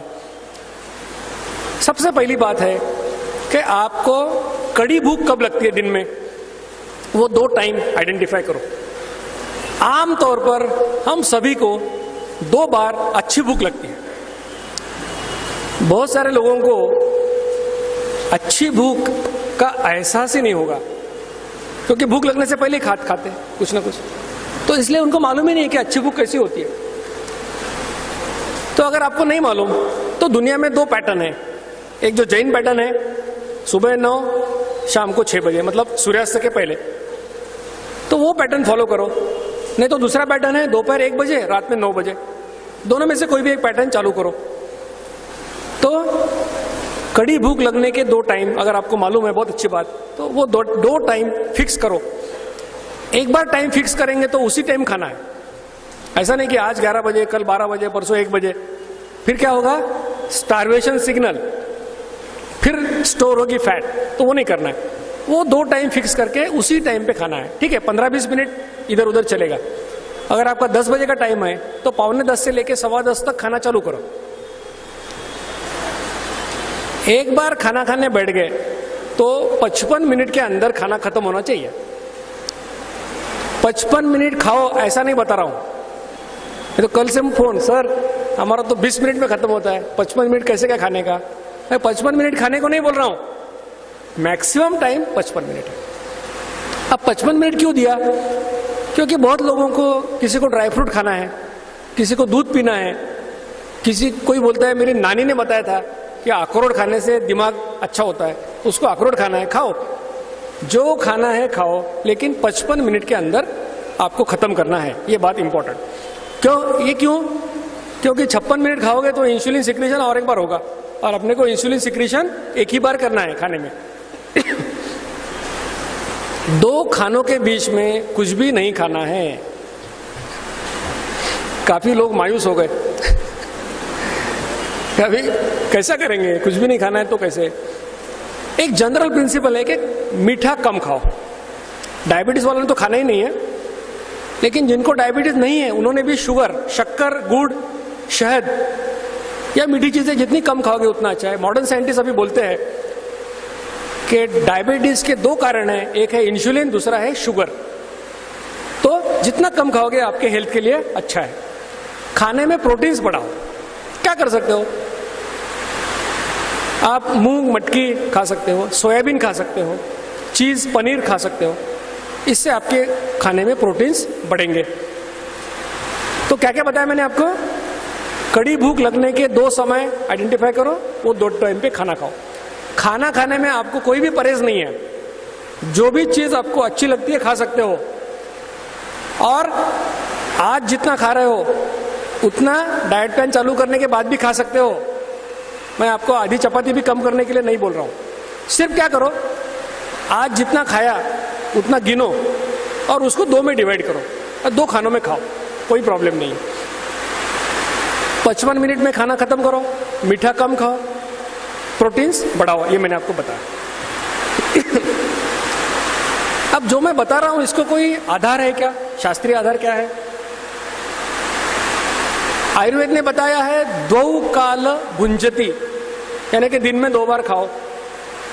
वेदों में लिखा है कि जो व्यक्ति दिन में 2 बार खाएगा उसको उपास का पुण्य मिलेगा। और लोग तो सब पुण्य के लिए करते हैं, तो ये तो बहुत आसान तरीका है पुण्य कमाने का। जैनिज्म में, और ये 48 मिनट के बाद आपने मुझे बताया, काफी अच्छी बात हो गई। जैनिज्म में जैसे उन्होंने बताया कि 48 मिनट में खाना खाने को बोलते हैं, शायद उसी का रिलेशन इंसुलिन से ही होगा।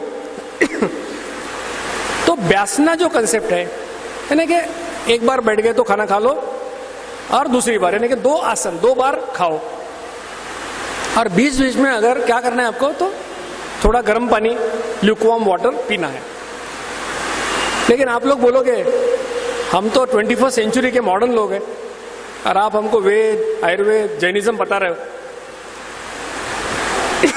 तो इसलिए मैंने आपके लिए डॉक्टर मैटसन का एक रिसर्च पेपर लाया है। डॉक्टर मैटसन काफी बड़ी शख्सियत है जिनका रिसर्च पूरी दुनिया में माना जाता है। उनके पेपर का टाइटल है meal frequency and timing in health and disease. कितनी बार खाओगे और कब खाओगे, इसका तुम्हारे स्वास्थ्य के ऊपर क्या असर पड़ता है, ये रिसर्च पेपर है। ये आपको गूगल के ऊपर आपको मिलेगा पूरा पेपर पढ़ने के लिए। क्या बताते हैं डॉक्टर मैटसन, क्या बोलते हैं? ये पूरा नहीं पढ़ूंगा, जो बोल्ड किया पढ़ूंगा। The most common eating pattern in modern societies, 3 meals plus snacks every day, is abnormal from an evolutionary perspective. क्या बोलते हैं डॉक्टर मैटसन? कि अगर उत्क्रांति के सिद्धांत को हम देखेंगे तो ये दुनिया में जो प्रचलित पैटर्न है कि 3 बार खाना और 1 बार स्नैक्स, ये गलत है, ऐसा डॉक्टर मैटसन बोलते हैं। तो आप अभी सोच लीजिए कि आपको वेदों का सुनना है, आयुर्वेद का सुनना है, डॉक्टर दीक्षित का सुनना है या मैटसन का सुनना है। किसी का भी सुनो, सब यही बोल रहे हैं कि दिन में 2 बार खाओ, कम बार खाओ। जो कम खाता है, ये 2 उसके क्वालिटीज है जो ज्यादा जीते हैं। जो लोग उठ के चले गए, ये जरा देख के जाओ, आपके लिए लिखा है, क्योंकि बीच में क्या खाना है। हो सकता है कुछ लोग इसलिए उठ गए कि अभी 2 बार तो हम खा ही नहीं सकते, तो बीच में क्या ले सकते हो, वो है पानी, छाछ, बगैर शक्कर या शुगर फ्री कुछ भी नहीं डालना है, ऐसी पतली चाय, यानी 25% दूध और 75% पानी, ऐसी पतली चाय पी सकते हो। ग्रीन टी, ब्लैक टी भी चलेगा, हम नहीं बताते लेने को, लेकिन आपको चाहिए तो पी सकते हो। नारियल पानी पी सकते हो, मलाई मत खाओ। लोगों ने 30 रुपए का नारियल लिया, मलाई वेस्ट नहीं करने का है, वेस्ट मत करो, खाना खाने के टाइम खाओ, लेकिन बीच बीच में सिर्फ पानी पियो, कोई प्रॉब्लम नहीं। 1 टोमेटो खा सकते हो, ज्यादा से ज्यादा 1 टोमेटो।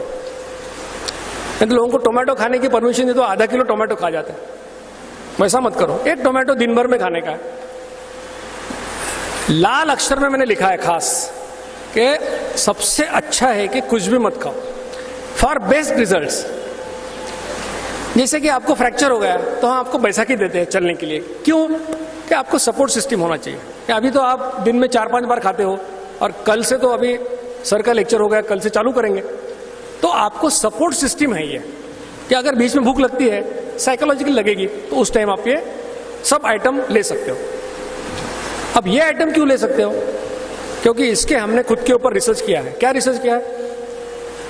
लगभग 18 आइटम, फूड आइटम मैंने खाए, और आपको देखना है कि इंसुलिन तैयार होता है कि नहीं। तो 3 बार खून देना पड़ता है। जब वो चीज खाओगे तो 0 मिनट्स को 1 सैंपल, 10 मिनट को दूसरा सैंपल और 1 घंटे को तीसरा सैंपल। यानी मैंने 18 चीज खा के 54 बार ब्लड देके 30,000 रुपए खर्चा करके ये नॉलेज मिला कि ये चीज खा के इंसुलिन सीक्रेट नहीं होता। इसलिए आपको बता रहा हूं कि ये चीजें आप खा सकते हो, क्योंकि इंसुलिन सीक्रेट नहीं होता। तो ये छोड़ के कोई भी चीज मुझे पूछने का नहीं कि ये खाए तो चलेगा क्या, क्योंकि और मैं एक्सपेरिमेंट नहीं कर सकता इसके। क्योंकि आप तो 1000 चीज खाओगे, सुबह एलोवेरा जूस पियोगे, गेहूं का कुछ पियोगे, ये करोगे, तो आपको करना है तो आप इंसुलिन टेस्टिंग खुद के ऊपर कर लो। अगर इंसुलिन सीक्रेट नहीं हो रहा है ले लो, अगर हो रहा है तो मत खाओ। इतनी आसान बात है। तो मैंने क्या बताया आपको, 2 बार खाना है दिन में, टाइम फिक्स रखो, खाने में कोई परहेज नहीं है, लेकिन मीठा कम खाओ, प्रोटीन्स बढ़ाओ। 1 बार खाना खाने बैठे तो 55 मिनट में खाना खत्म करो। बीच बीच में भूख लग गई तो पानी सबसे अच्छी बात है, उसके बाद में छाछ, पतली चाय जिसमें 25% दूध 75% पानी है। किसी चीज में शुगर फ्री डालने का नहीं है, तो शुगर फ्री से भी इंसुलिन सीक्रेट होता है। नारियल पानी चलेगा, 1 आधा टोमेटो चलेगा। ये छोड़ के कोई भी चीज आपको लेने की परमिशन नहीं है। भूख, हंगर साइकोलॉजिकल है, याद रखिए। और ब्रेन को हमेशा प्यास और भूख में कंफ्यूजन हो जाता है। तो इसलिए जब आपको भूख लगेगी तो पहले 1 गिलास पानी पी लो। 99% टाइम्स वो प्यास होती है, भूख नहीं होती है। भूख से थोड़ा कम खाओ, और बार बार खाने से बार बार भूख लगती है। ये आपका एक्सपीरियंस होगा। संडे के दिन बैठे आराम से टीवी देखते हुए, तो जितनी बार खाओगे और भूख लगती है, कुछ खाने को जी करता है। एक्सरसाइज, सिर्फ एक्सरसाइज करने से किसी का वजन कभी भी कम नहीं होता, जब तक कि आप डाइट कंट्रोल नहीं करोगे। तो दोनों जरूरी है।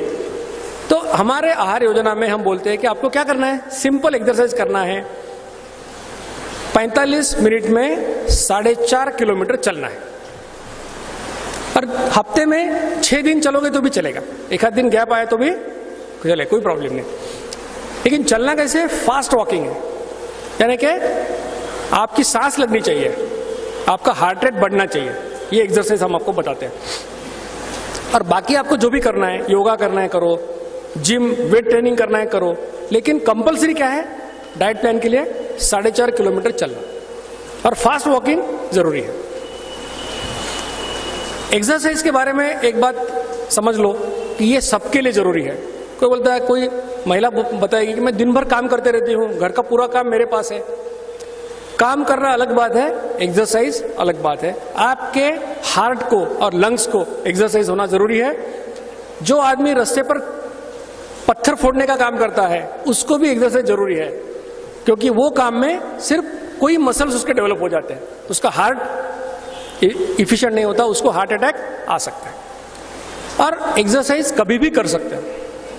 तो लेक्चर के बाद कोई आके खड़ा होकर पूछेगा, सर सुबह की एक्सरसाइज बहुत अच्छी होती है ऐसा बोलते हैं, आपका क्या ख्याल है इसके बारे में? तो इतने लेक्चर देने के बाद मुझे इस बात का पता चला है कि ये ऐसी बात पूछने वाला आदमी सुबह 9 बजे उठने वाला होता है। अब उसको जब बोलते हैं कि नहीं सुबह की एक्सरसाइज अच्छी है, तो बोलता तो मैं कर ही नहीं सकता, मैं इतना लेट उठता हूँ। तो कभी भी एक्सरसाइज करो। मैं लातूर रात में 11 बजे बैठ के सुबह 5 साढ़े 5 बजे पहुँचता हूँ और 6 बजे ग्राउंड पे निकल जाता हूँ। तो कहने का मतलब है आप रात में 12 बजे करो, 4 बजे करो, 2 बजे कभी भी करो, लेकिन एक्सरसाइज करना जरूरी है। ये एक्सरसाइज के काफी सारे टाइप्स हैं।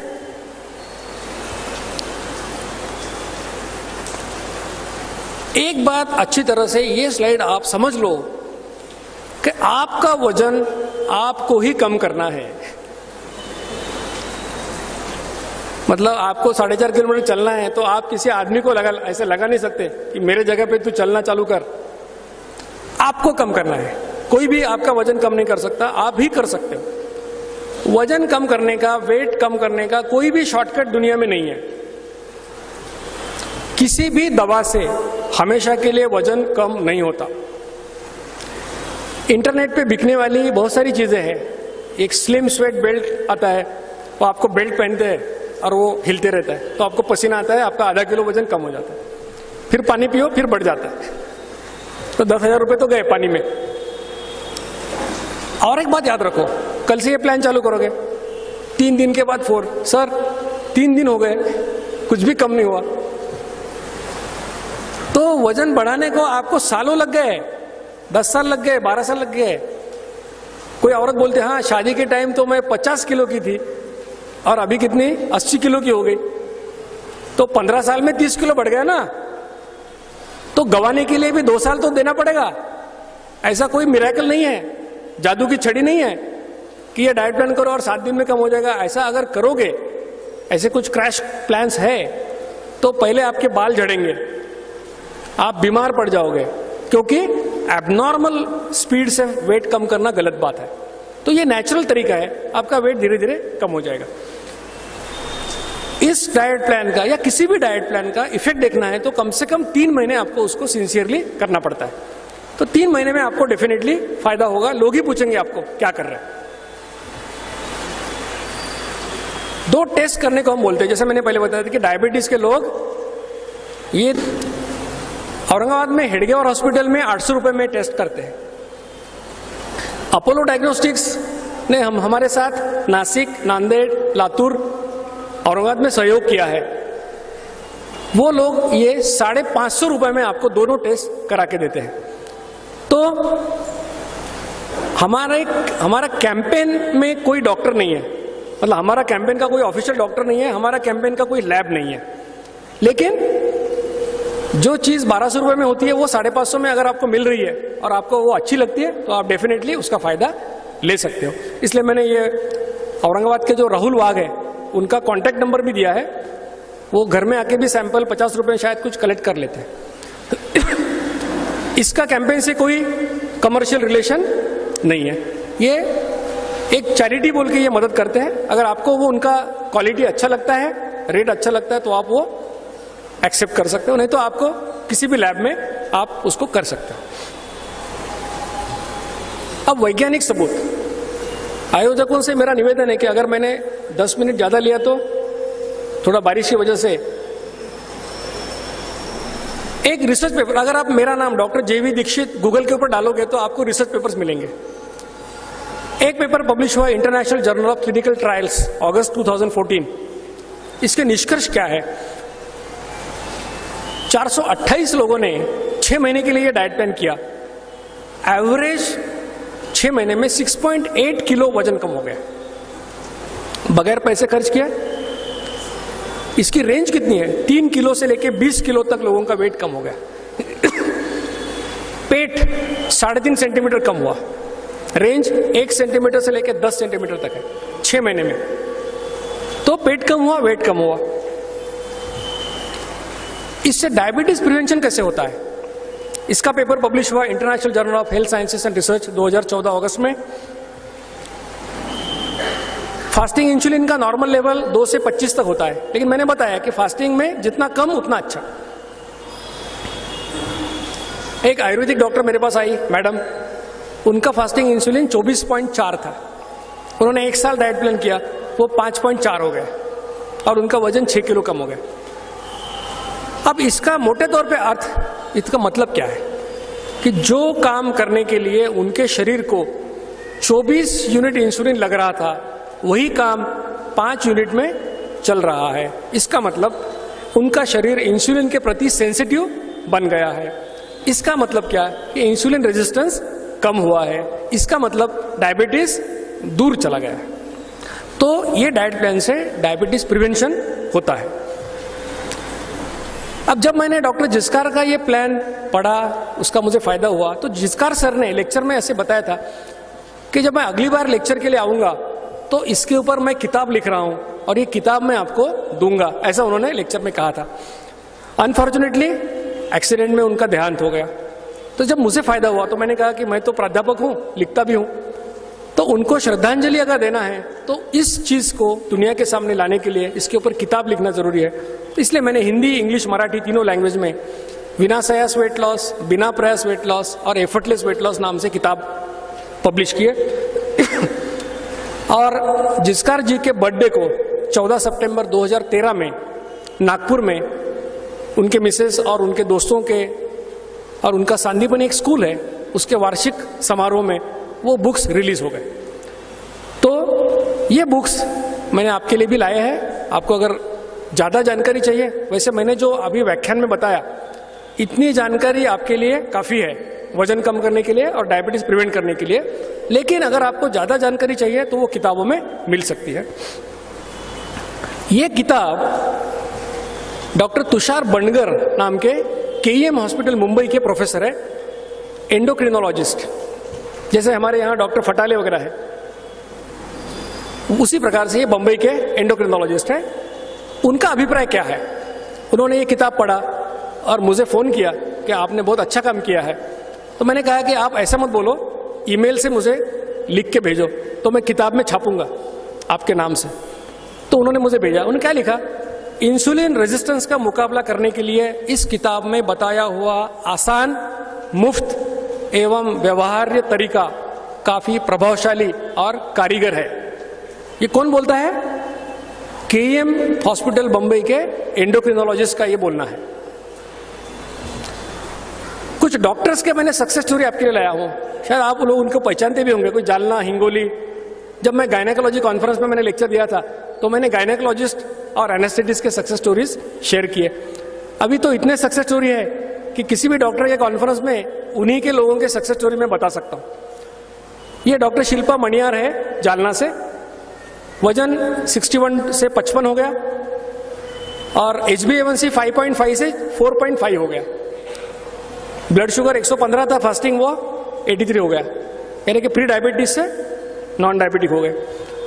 ये डॉक्टर नितिन नंदनवनकर है, एसोसिएट प्रोफेसर है गवर्नमेंट मेडिकल कॉलेज नांदेड़ में। ये प्री डायबिटिक थे, HbA1c 6.6 था, एक्चुअली डायबिटिक ही थे। उनका 5.9 हो गया, HbA1c कम हो गया। ये नासिक के ऑन्को सर्जन है डॉक्टर राजेश वाळवेकर। 1 दिसंबर को उनका वजन 102 किलो था, 31 दिसंबर को 85.5 यानी कि 16.5 किलो, 15.5 किलो वजन, 16.5 किलो वजन कम हो गया 1 साल में। HbA1c 6.9 था, वो 5.3 हो गया। ये सब डॉक्टर लोगों की आपको मैं सक्सेस स्टोरी बता रहा हूं। ये डॉक्टर उमा सोनी है हिंगोली की, वजन 7 किलो कम हो गया, HbA1c 9.9 से 6.5 तक आ गया। डॉक्टर पुरुषोत्तम पुरी है, मेडिकल ऑफिसर है नासिक में, इनका 4 महीने में 11 किलो वजन कम हो गया, 3 इंच पेट कम हो गया। इन सभी के सक्सेस स्टोरीज किताब में मोबाइल फोन के साथ दिए हुए हैं कि अगर आपको लगता है कि इनसे बात कर लेंगे तो उनसे बात कर लो, उन्होंने कैसा किया तो पूछो। अर्चना करपे औरंगाबाद की गृहिणी है, उनका 6 महीने में 11 किलो कम हो गया।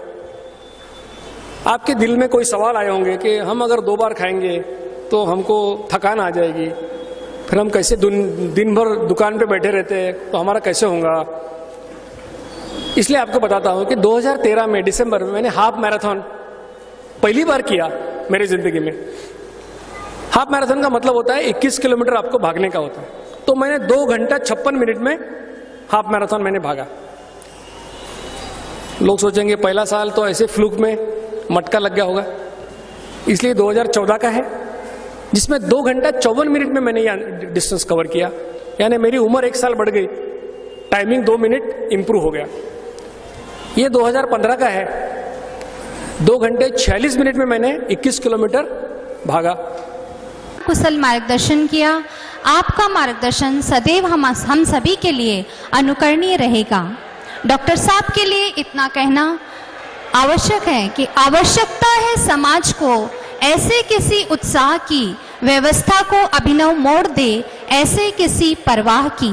समय जिनका बहुमूल्य है, वक्त जिनकी है रफ्तार, किया हमारा मार्ग प्रशस्त आपने, दिया हमें अमूल्य उपहार। स्वागत किया हमने शब्दों से, किया अंतर मन हर्षित, स्वीकृत करें हमारा प्यार भरा उपहार जिसमें हमारी भावनाएं अंकित। मैं पुनश्च सभी ऑर्गेनाइजर्स को आमंत्रित करती हूँ, श्रीमान चेतन जी ठोले, श्रीमान राजेश जी पाटनी, श्रीमान अमोल जी पाटनी, वीर आनंद जी दुग्गड़, सो अनुपमा जी दागड़ा और सो शारदा जी लोहाड़े को कि आप डॉक्टर साहब को लव ऑफ टोकन प्रदान कर उनका सत्कार करें।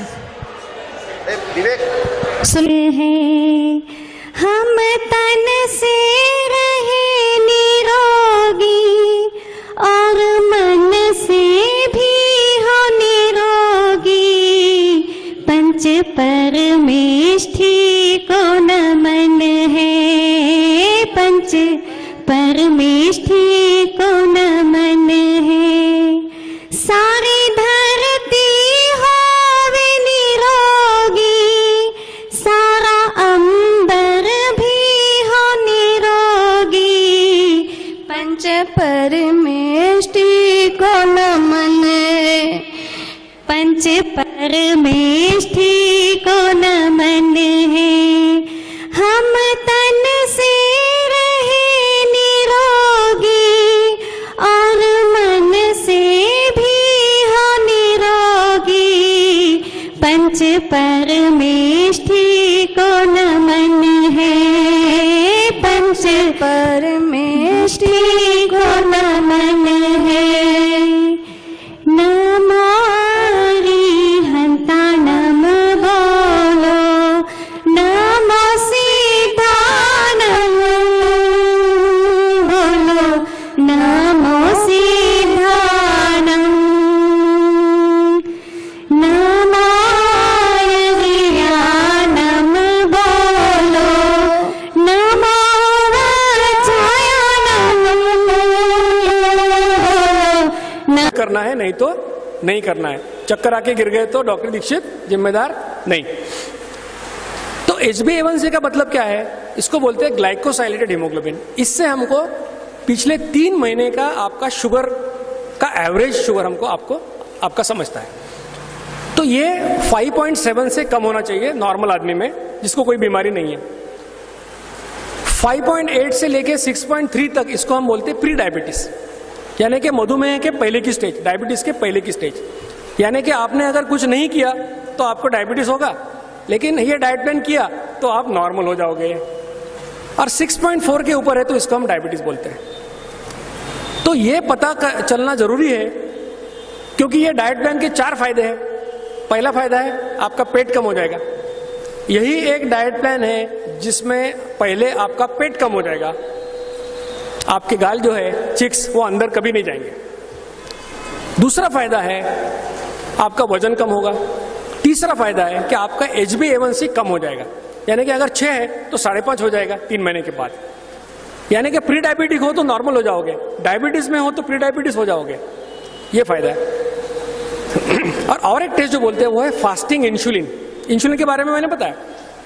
और जब आपने कुछ खाया नहीं है तो इंसुलिन कितना होना चाहिए आपका? 0 के नजदीक होना चाहिए। जितना कम इंसुलिन उतना अच्छा। जब मैं करता हूं ये डाइट प्लान 5 साल से तो मेरा 4.5-5 होता है। तो इसका मतलब क्या है? अगर मेरा 5.5 है और किसी और का 25 है, इसका मतलब क्या है कि जो काम करने के लिए मुझे 5.5 यूनिट इंसुलिन लगता है वो दूसरे व्यक्ति को 25 यूनिट लगता है, यानी कि उसको इंसुलिन रेजिस्टेंस डेवलप होना चालू हो गया है और उसको डायबिटीज हो सकता है। तो इसलिए आपको ये 2 टेस्ट HbA1c और फास्टिंग इंसुलिन करना जरूरी है।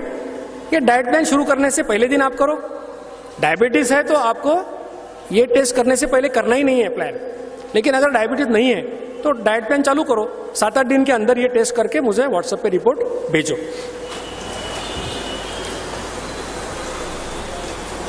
पूरे महाराष्ट्र में अभी ये सातारा हिल मैराथन का है, 2 घंटे 47 मिनट में किया। इसमें हमको 3.5 किलोमीटर स्लोप के ऊपर भागना था। ये औरंगाबाद हेरिटेज मैराथन हुआ था अपने पास 26 नवंबर को, 27 नवंबर को। ये मैंने 2 घंटे 35 मिनट में कवर किया। इस साल ये मुंबई स्टैंडर्ड चार्टर्ड मैराथन में भागा 2 घंटा 47 मिनट में। कहने का मतलब है कि आप में से कितने लोग 21 किलोमीटर चल सकते हैं? भागने की तो एक हाथ ऊपर आया है, तो कुछ लोग इसमें भागते होंगे।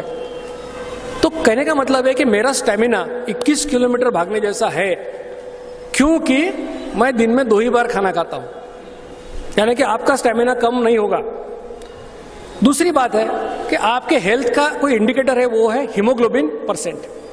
आपके खून में कितना हीमोग्लोबिन है। तो मैं 83 से लेके ब्लड डोनेशन करते आ रहा हूं। जब मैं सेकेंड ईयर में था तब से ब्लड डोनेशन करता हूं। कम से कम 50 बार मैंने अभी तक ब्लड डोनेशन किया है। हर बर्थडे को ब्लड डोनेशन करता हूं। तो 2014 को जब डाइट प्लान मैंने शुरू किया तो उस टाइम भी किया, 2015 को किया, 16 को किया, 17 को किया, ये करते ही रहूंगा। तो कहने का मतलब है कि मैं 21 किलोमीटर भाग सकता हूं, मैं ब्लड डोनेशन कर सकता हूं। इसका मतलब इस डाइट प्लान से आपको किसी प्रकार की न्यूट्रिशनल डेफिशिएंसी नहीं होती, कोई विटामिन मिनरल डेफिशिएंसी नहीं होती, आप तंदुरुस्त रहते हो। अभी मैं आपको लेक्चर दे रहा हूं। अगर आपने मुझे बताया कि 7 बजे और एक लेक्चर देना है तो इसी उत्साह के साथ मैं वो भी लेक्चर दे सकूंगा। कि बहुत सारे सिटीज में ऐसे होता है कि मेरे 2 या 3 लेक्चर एक के बाद एक होते हैं। तो ये उत्साह, ये स्टेमिना, ये डाइट प्लान से आपको मिलता है। हमारा ध्येय क्या है? इस अभियान का ध्येय है कि जब भी आपको डायबिटीज डायग्नोज होगा और आप डायबिटोलॉजिस्ट के पास जाओगे तो उसने आपको बताना चाहिए कि पहले आप दिन में 2 बार खाओ और 4.5 किलोमीटर चलो। 6 महीने ये करके अगर आपका शुगर कंट्रोल नहीं हुआ तो गोली देने का मैं सोचूंगा। ये किसने बोलना चाहिए? डायबिटोलॉजिस्ट ने। ये हमारा पहला एम है और ये थोड़ा थोड़ा शुरू भी हो गया है अभी। दूसरा एम है कि ये देश मोटापा और मधुमेह मुक्त होना चाहिए। आपसे मेरी अपेक्षा क्या है? इस अभियान में शामिल हो जाओ। 3 महीने सिंसियरली, ऑनेस्टली ये डाइट प्लान फॉलो करो। HbA1c फास्टिंग इंसुलिन करो। 3 महीने के बाद, अगर आपको प्री डायबिटीज है तो 3 महीने के बाद करो। जिसको नहीं है वो 1 साल के बाद किया तो भी चलेगा, लेकिन फॉलोअप रखो। बाद में इस अभियान का नेतृत्व आप कीजिए। या आप सब इन्फ्लुएंशियल लोग हैं, प्रभावशाली व्यक्ति हैं। आपके कोई संगठन है, जैसे 6 संगठनों ने मिलकर ये प्रोग्राम किया है, तो आपके 1000, 2000, 4000, 5000 लोग हैं। आपके घर में 5-6 लोग हैं, जॉइंट फैमिलीज में 25-30 लोग हैं। सबको बताइए और सबको इसमें शामिल कीजिए, क्योंकि हमको 125 करोड़ लोगों के पास जाना है। ये कोई एक दूसरे का, डॉक्टर दीक्षित का, किसी का एक अकेले का काम नहीं है, 100 लोगों का, 1000 लोगों का काम नहीं है। ये लाखों लोगों को इसमें आना पड़ेगा। जब आपको फायदा होगा तो इसमें जरूर आ जाइए। हमारे रिसर्च में सहयोग दे सकते हो। कि बहुत सारी चीज़ें हैं कि जिसका इंसुलिन सीक्रेट होता है कि नहीं हमको मालूम नहीं है। लोग पूछते हैं। तो अगर कोई पिक्यूलियर चीज़ आप खाते हो, सुपारी खाता है कोई तंबाकू खाता है, कोई कुछ, आप खुद के ऊपर टेस्ट करो और हमको बताओ कि इंसुलिन सीक्रेट हुआ कि नहीं हुआ, तो हमारे रिसर्च में फायदा होगा। इंसुलिन जांच, एक आइटम की जांच करना है तो हमको 1000 रुपये लगते हैं लगभग, और अगर इंसुलिन नहीं सीक्रेट होता है बोलना है तो वही आइटम 10 लोगों को देना पड़ता है, 5 महिला 5 पुरुष, अलग अलग उम्र के, प्री डायबिटिक, डायबिटिक, ऐसे करके देना पड़ता है। तो एक आइटम की टेस्टिंग के लिए लगभग 12,000 रुपये, 10-12 हज़ार रुपये लग जाते हैं। तो इसमें अगर आपको हो सकता है तो आर्थिक सहयोग भी आप दे सकते हो। वहाँ पर मैंने एक बॉक्स रखा है, डोनेशन बॉक्स, तो आपको जितना भी इच्छा है, आपको आपकी मर्जी से इस काम के लिए अगर आपको देना है तो आप दे सकते हो। अब सबसे अहम बात है कि हम आपको ऐसे ही छोड़ना नहीं चाहते, क्योंकि आप अभी तो चार्ज हो गए, आपको पता चला कि कैसे वेट कम होगा, लेकिन कुछ लोग घर में जाने तक पंक्चर हो जाएंगे, कुछ लोग कल पंक्चर हो जाएंगे, क्योंकि बाकी के लोग बहुत बोलने वाले होते हैं कि ऐसा कैसे होगा, ऐसे तो हो ही नहीं सकता, तूने इतना कुछ किया अभी तक नहीं हुआ, अब क्या होने वाला। तो इसलिए हमारे टच में रहो, इस अभियान में जुड़े रहो। हमारे 97 व्हाट्सएप ग्रुप्स है, 17,000 से ज़्यादा फॉलोअर्स है। हमारा 85 नंबर का ग्रुप तो सिर्फ मलेशिया, इंडोनेशिया, सिंगापुर वालों के लिए है। यूएस के लोग हैं, लगभग 35 कंट्रीज के लोग इसमें शामिल हैं। फेसबुक पे हमारा effortless weight loss doctor Dixit doctor जिसकार नाम का ग्रुप है, उसमें आप शामिल हो सकते हो। अगर व्हाट्सएप ग्रुप में आपको आना है, इसका फायदा क्या आपको बताता हूं मैं। इस व्हाट्सएप ग्रुप से आपको कोई परेशानी नहीं होगी, क्योंकि इस व्हाट्सएप ग्रुप पे हमारा रूल है कि good morning, good night, RIP, happy anniversary, ऐसा कोई भी मैसेज डालने की परमिशन नहीं है। अगर कोई डालता है तो उसको हम एक बार वार्निंग देके दूसरी बार निकाल देते हैं। इसलिए इस ग्रुप पर सिर्फ काम के मैसेज यहाँ पे आते हैं। डेली हम क्या करते हैं, एक सक्सेस स्टोरी डालते हैं, क्योंकि 17,000 लोग हैं, मेरे पास अभी 200 सक्सेस स्टोरीज पेंडिंग है। कोई बोलता है मेरा 10 किलो कम हो गया, कोई बोलता 5 किलो कम हो गया, कोई बोलता मेरा डायबिटीज गया, कोई बोलता गोली कम हो गई। वो सक्सेस स्टोरी हम शेयर करते हैं और पूरे ग्रुप्स में वो सक्सेस स्टोरी जाती है, तो आपको उससे प्रेरणा मिलेगी, मोटिवेशन मिलेगा। कभी कभी ऐसा होता है कि आपके दिल में कोई सवाल आता है, तो वो सवाल का जवाब भी हम व्हाट्सएप के ऊपर देते हैं। आपके जो रिपोर्ट्स होते हैं HbA1c फास्टिंग इंसुलिन के, वो मुझे आप इमेज भेज सकते हो, फोटो निकाल के भेज सकते हो, तो तुरंत उसका मैं आपको जवाब दे सकता हूं। तो इसलिए ये व्हाट्सएप ग्रुप पे आना इसलिए जरूरी है कि ये अभियान से आप जुड़े हुए रहोगे। तो मैंने कुछ नंबर आपको दिए हैं। एक तो आपके सबके परिचित है, मेरे स्नेही चेतन ठोले जी, जिन्होंने ये ऑर्गेनाइज करने में काफी मेहनत की है, उनका नंबर है। उसके बाद में डॉक्टर मिसेस दहाड़ मैडम यहाँ पे है, जरा खड़ी हो जाइए। ये हमारे कैंपेन की बहुत जोरों शोरों से इनका काम चालू है। शिवशंकर स्वामी, ये आर्ट ऑफ लिविंग का काम करते हैं। डॉक्टर सुजाता लाहौटी, ये भी डॉक्टर है। एडवोकेट उल्लास सावजी है और अनीता भायेकर।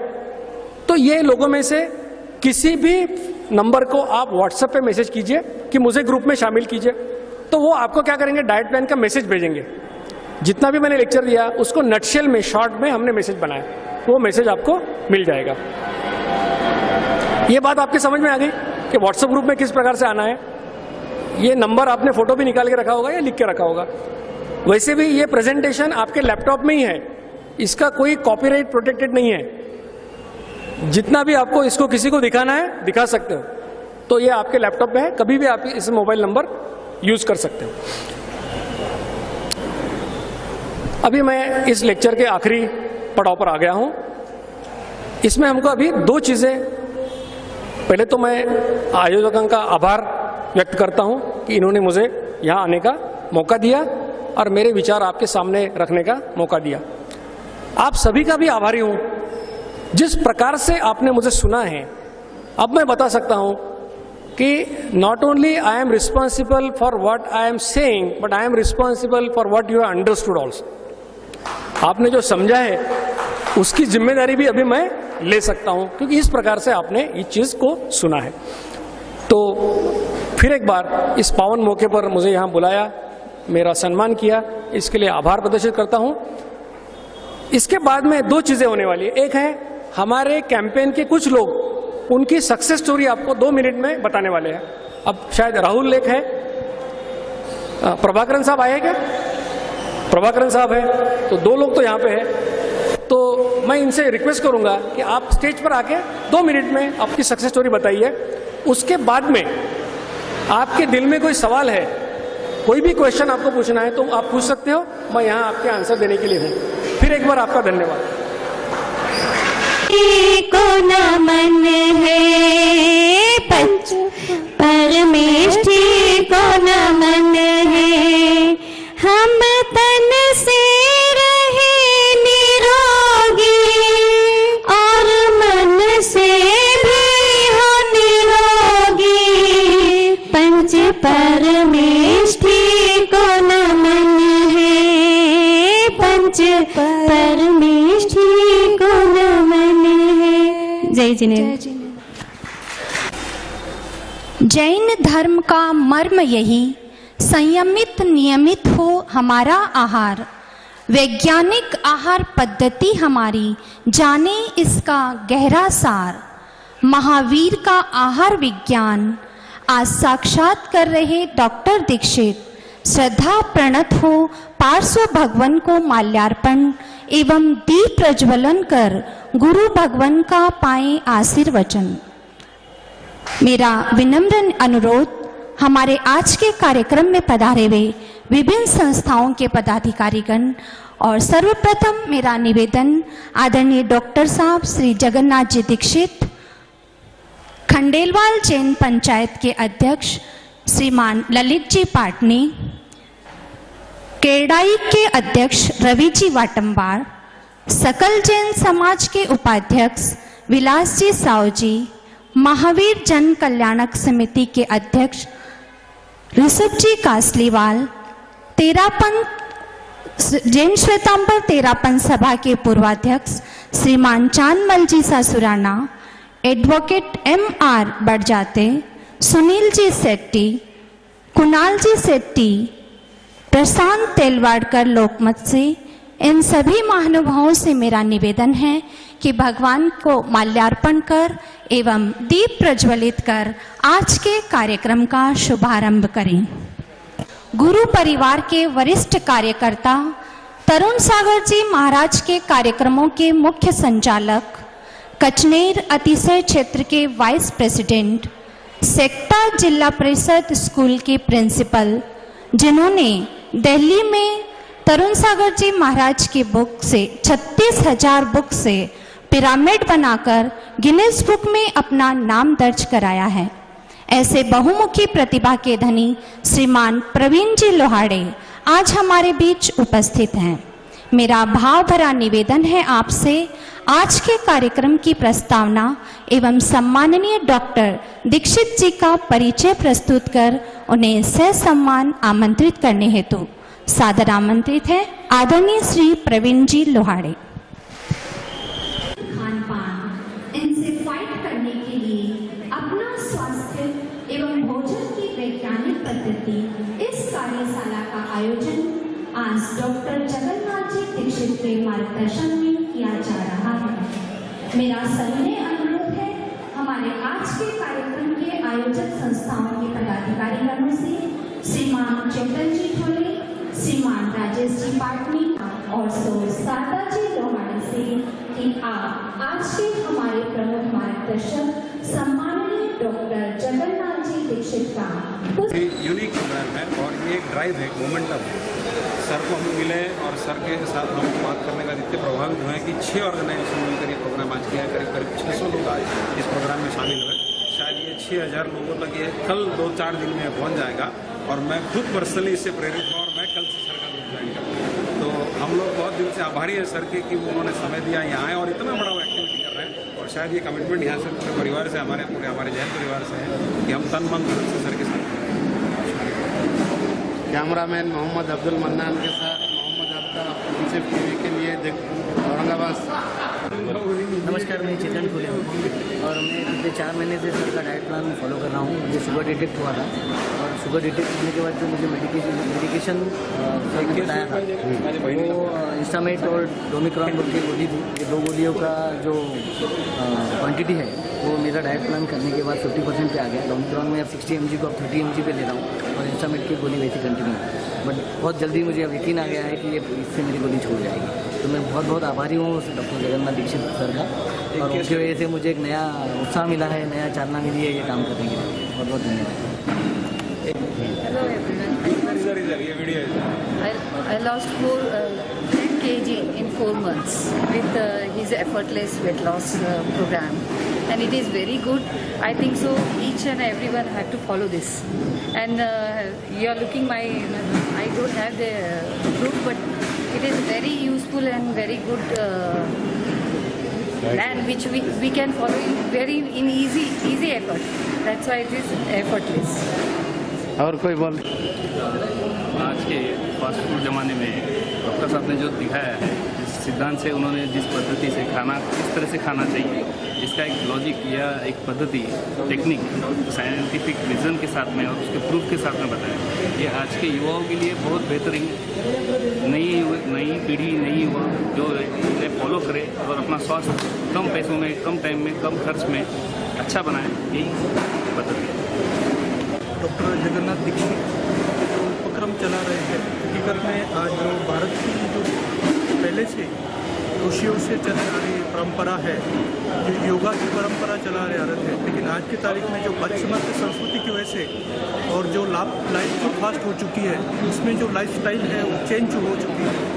हर आदमी अपना लाइफस्टाइल में अपने बॉडी की तरफ, अपने खुद के स्वास्थ्य की तरफ ध्यान नहीं दे रहा है। आज की तारीख में मशीन की तरह उसको यूज़ करना चाह रहे हैं, तो मशीन जैसा रिपेयर हो सकती है, लेकिन एक बार बॉडी कभी ख़राब हो जाती है तो फिर से वो रिपेयर नहीं हो सकती है, और अपनी जो लाइफ है कम हो जाती है, और जो स्वास्थ्य जीना और सुंदर तरीके से शांतता से जीना, वो आज के युग में जो जगन्नाथ दीक्षित के माध्यम से जो प्रसारित की जा रही है, हकीकत में एक वरदानी मैं बोल सकता हूँ, और अपना भारत जो है मोटापा मुक्त एवं डायबिटीज़ मुक्त कराने में बहुत बड़ी ताकत डॉक्टर जगन्नाथ दीक्षित के माध्यम से हुई है।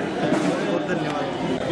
जय जिनेन्द्र, मैं ये कहना चाहूँगी कि ये जो डाइट प्लान है वो बहुत ही इफ़ेक्टिव है।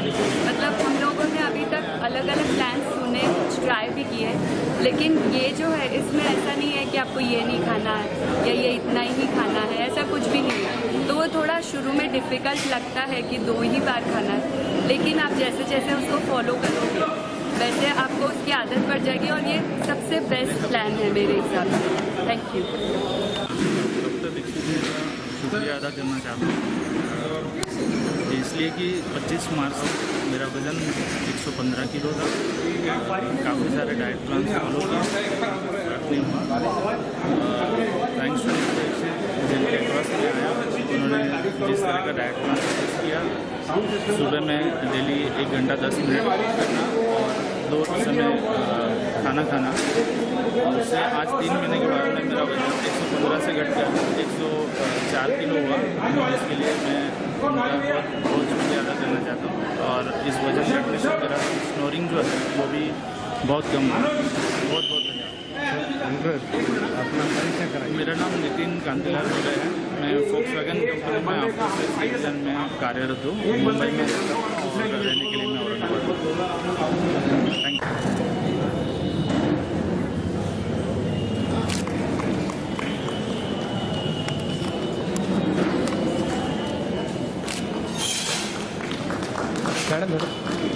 जोरदार तालियों के साथ डॉक्टर साहब का स्वागत कीजिए।